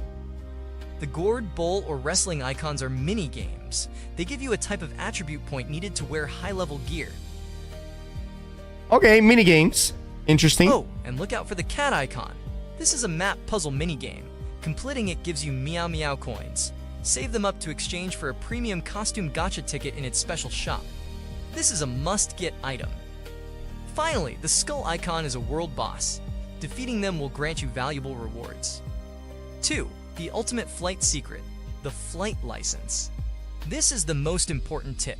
You won't be able to fly freely right from I shared the A faction video, but ignore. We already watched the A factions video where you have the male gay ones, the PvP ones, the ones that can marry several people, right, Icebox? Yeah, we already watched that ones. From the start. That's because you need a flight license. Yeah, the drunk ones. Yeah, we watched that one earlier. To get it, you need to accumulate 6,000 exploration points for each map. Is this in MMO? It's 100% MMO, yeah. Just do everything on the map like quests, opening chests, collecting curios, and you'll earn points. But remember, each map has its own separate flight license. It's an MMO plot. Get the flying skill as early as possible. Looking cool is the number one reason. I'll give you the link in a second. Give me a second. Travel to quest locations and collect items much faster. 3. Talents, the foundation of your power.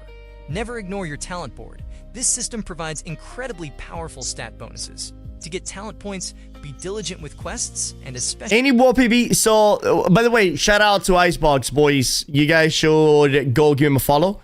So, the World PvP, it's a what is called a bounty system, okay? It is different than normal. You just go outside to the world and you kill whoever you want. It's a different system. It's a bounty system. Explore every nook and cranny of the map to open treasure chests, do missions, and play mini-games. 4. The 5-tone system, a must-have permanent buff. Collecting curios, the butterfly icons, not only gives you a ton of exploration points, but it's also used to upgrade the 5-tone system. This doesn't just increase your stats, it also gives you special permanent effects, like increasing drop rates and, more importantly, increasing the resource limit for your mystery arts. Make sure to fully upgrade it on every map.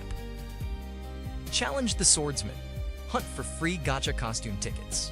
On the map, there are swordsman icons. So basically, all of the icons on the map are good icons that you should go and do, huh? An excellent source on each map to get free premium costume gacha tickets. You just need to go there and defeat the NPC to receive 1 gacha ticket. Each map has about 5 to 6 of these swordsmen, but be careful. Each one has a different level, so prepare yourself before you challenge them. 6. Unlocking the entire map in minutes. Stop running to unlock all the waypoints. Okay. Find a friend who has already unlocked everything. Team up with them. Just ask them to teleport to the points you haven't unlocked, and then use the follow feature to instantly travel to their location. It's 10 times faster. Okay. 7. Catching fast critters like a pro. See those golden toads and butterflies that are too fast to catch? Equip the traversal skill, Lung Vun Lo. A single dash is all it takes to close the distance and grab them instantly. Oh, nice. 8. Stealing horses without getting a bounty. Want a horse but don't want to get in trouble? Okay. It's simple. Before you steal it, use the Golden Jade hand skill to hit the owner's pressure points. Oh, and paralyze they him. will automatically dismount, and you can take the horse without any consequences.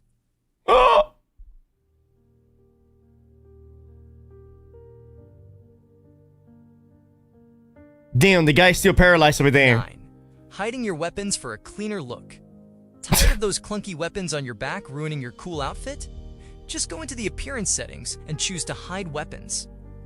Your character will look much sleeker and more stylish. I'm actually very happy about this because I didn't ever want the show. I didn't want the bow to show, and it seems like you can hide the bow. That is so fucking cool. And maybe you don't want to have the umbrella on your back. You just want to have like the rope dart or the dual blade. That looks really fucking cool. Look at that. How cool is that? 10. Never grab red packets in world chat. This is a deadly trap for new players. Yep. If you see red packets being shared in the world chat, absolutely do not click them.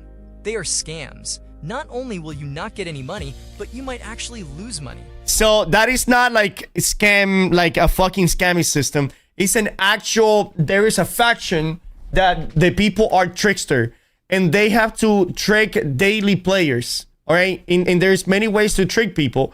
And one of the ways to trick people is sending these, basically these are like, you know, like the scam, like, oh, we accidentally, you know, owe you some money and this and that. Is the trickster. Yes. It's a scammer faction. 11. Yeah. Controlling time itself.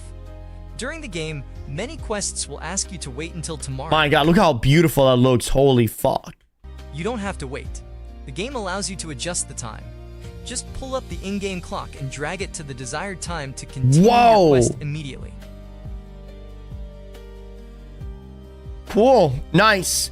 You see, these are the benefits of having a single player mode game where you don't have to wait there for 45 minutes until it becomes nighttime so you can continue doing your quest, right? I really truly love that the exploration aspect of the game is single player because it has no limits. When it's single player, it has no limits. When you make it online, then you need to bring a bunch of fucking limiting factors. 12. The smart way to swim. Ran out of stamina while swimming? Don't keep trying to swim. You'll just start taking damage. Just stop and stand still in the water. Your stamina will automatically regenerate. 13. Don't waste your energy potions. This energy recovery item is extremely valuable. Do not use it in the early game. Okay. Save it for when you're level 91 or higher to farm the most powerful gear. That's a pretty good fucking tip. Do not use the golden dumpling. Okay, do not use the golden dumpling. Save it until you're level 90 plus. That's when it's truly worth it. Don't be like me. I carelessly used everything to open the boss chest before reaching max level. Such a waste. 14. Animation. Canceling. Attack faster. I never seen Dragon Balls. Here's an advanced combat tip. When using skills with long animations, you don't have to wait for them to finish. As soon as the damage numbers pop up, hit your dodge button to cancel the rest of the animation and cast your next skill much faster. Damn. Okay, that's 15. a good tip. Don't waste your precious jade. And so every ability can be animation canceled by a dodge? Fuck yeah, dude. How many levels are there? 99. Finally, never use Longming Jade for the gacha. Save it to buy items that upgrade your inner arts and equipment. That's the smartest investment you can make. After you've bought all the necessary inner arts, which costs around 12,000 Longming Jade, then you can feel free to pull the gacha. Besides, the game gives you a lot of this jade in the early stages. Nice. One final small tip. Whenever you're walking around or doing quests, if you see this ear icon appear, pause what you're doing and listen. Each time you listen, you'll get a clue, a piece of a puzzle. When you piece them together, they will unlock a new hidden quest chain. Nice. With these tips, your journey through the world will be much easier and more beautiful. enjoyable. Have fun out there. If you found these tips helpful, don't forget to like this video and subscribe to our channel. If you have other unique tips of your own, leave a comment below to discuss with everyone. And I'll see you in the Jonghu. Hell yeah, baby. That was pretty fucking cool. I was wrong about Where Winds Meet. Oh, you were? In one of my last videos, I said that the sandbox of the game is not complex enough. Well, let me tell you, I have spent a lot of time with Where Winds Meet content over the last weeks, and I was also fortunate enough to get access to the game early, thanks to Everstone Studios. Thank you very much. And I didn't expect the sandbox features of the MMO section of the game to be that deep. All right, boys. Like I said, I was going to have a short stream today because I'm going to go spend some time with my family. I'm going to go pick up my son right now, spend some time with my son. Tomorrow, tomorrow we're going to have another stream like this, where we're going to be talking a little bit more about Where Winds Meet and in preparation for the release on Friday, okay? And then on Friday, we're going to have a big dick stream, okay? On Friday, we're really big dicking Where Winds Meet, and man, I cannot motherfucking wait, dude. We're gonna have an insane amounts of fun. Obviously, this is a game that we have to grind to understand. We are 2 zones behind a release, and they're getting another update soon as well, so probably like 3 zones behind. I wonder if one day West is going to catch up to China, or if China is always going to be ahead of the West by like a full-on year. Because that kind of like takes away from the immersion of the game and like, you know, your planning and stuff like that. But anyways, what time does it drop on Friday? I think it's going to be like 5 in the afternoons. Listen, you guys are going to be able to download the game on Steam today in like 2 hours from now. Thank you for watching. Thank you for all of the people from the Stock Guy. It really means a lot to me. Follow me if you like it here, and I'll catch you guys tomorrow. Peace, and I love you guys. Bye-bye.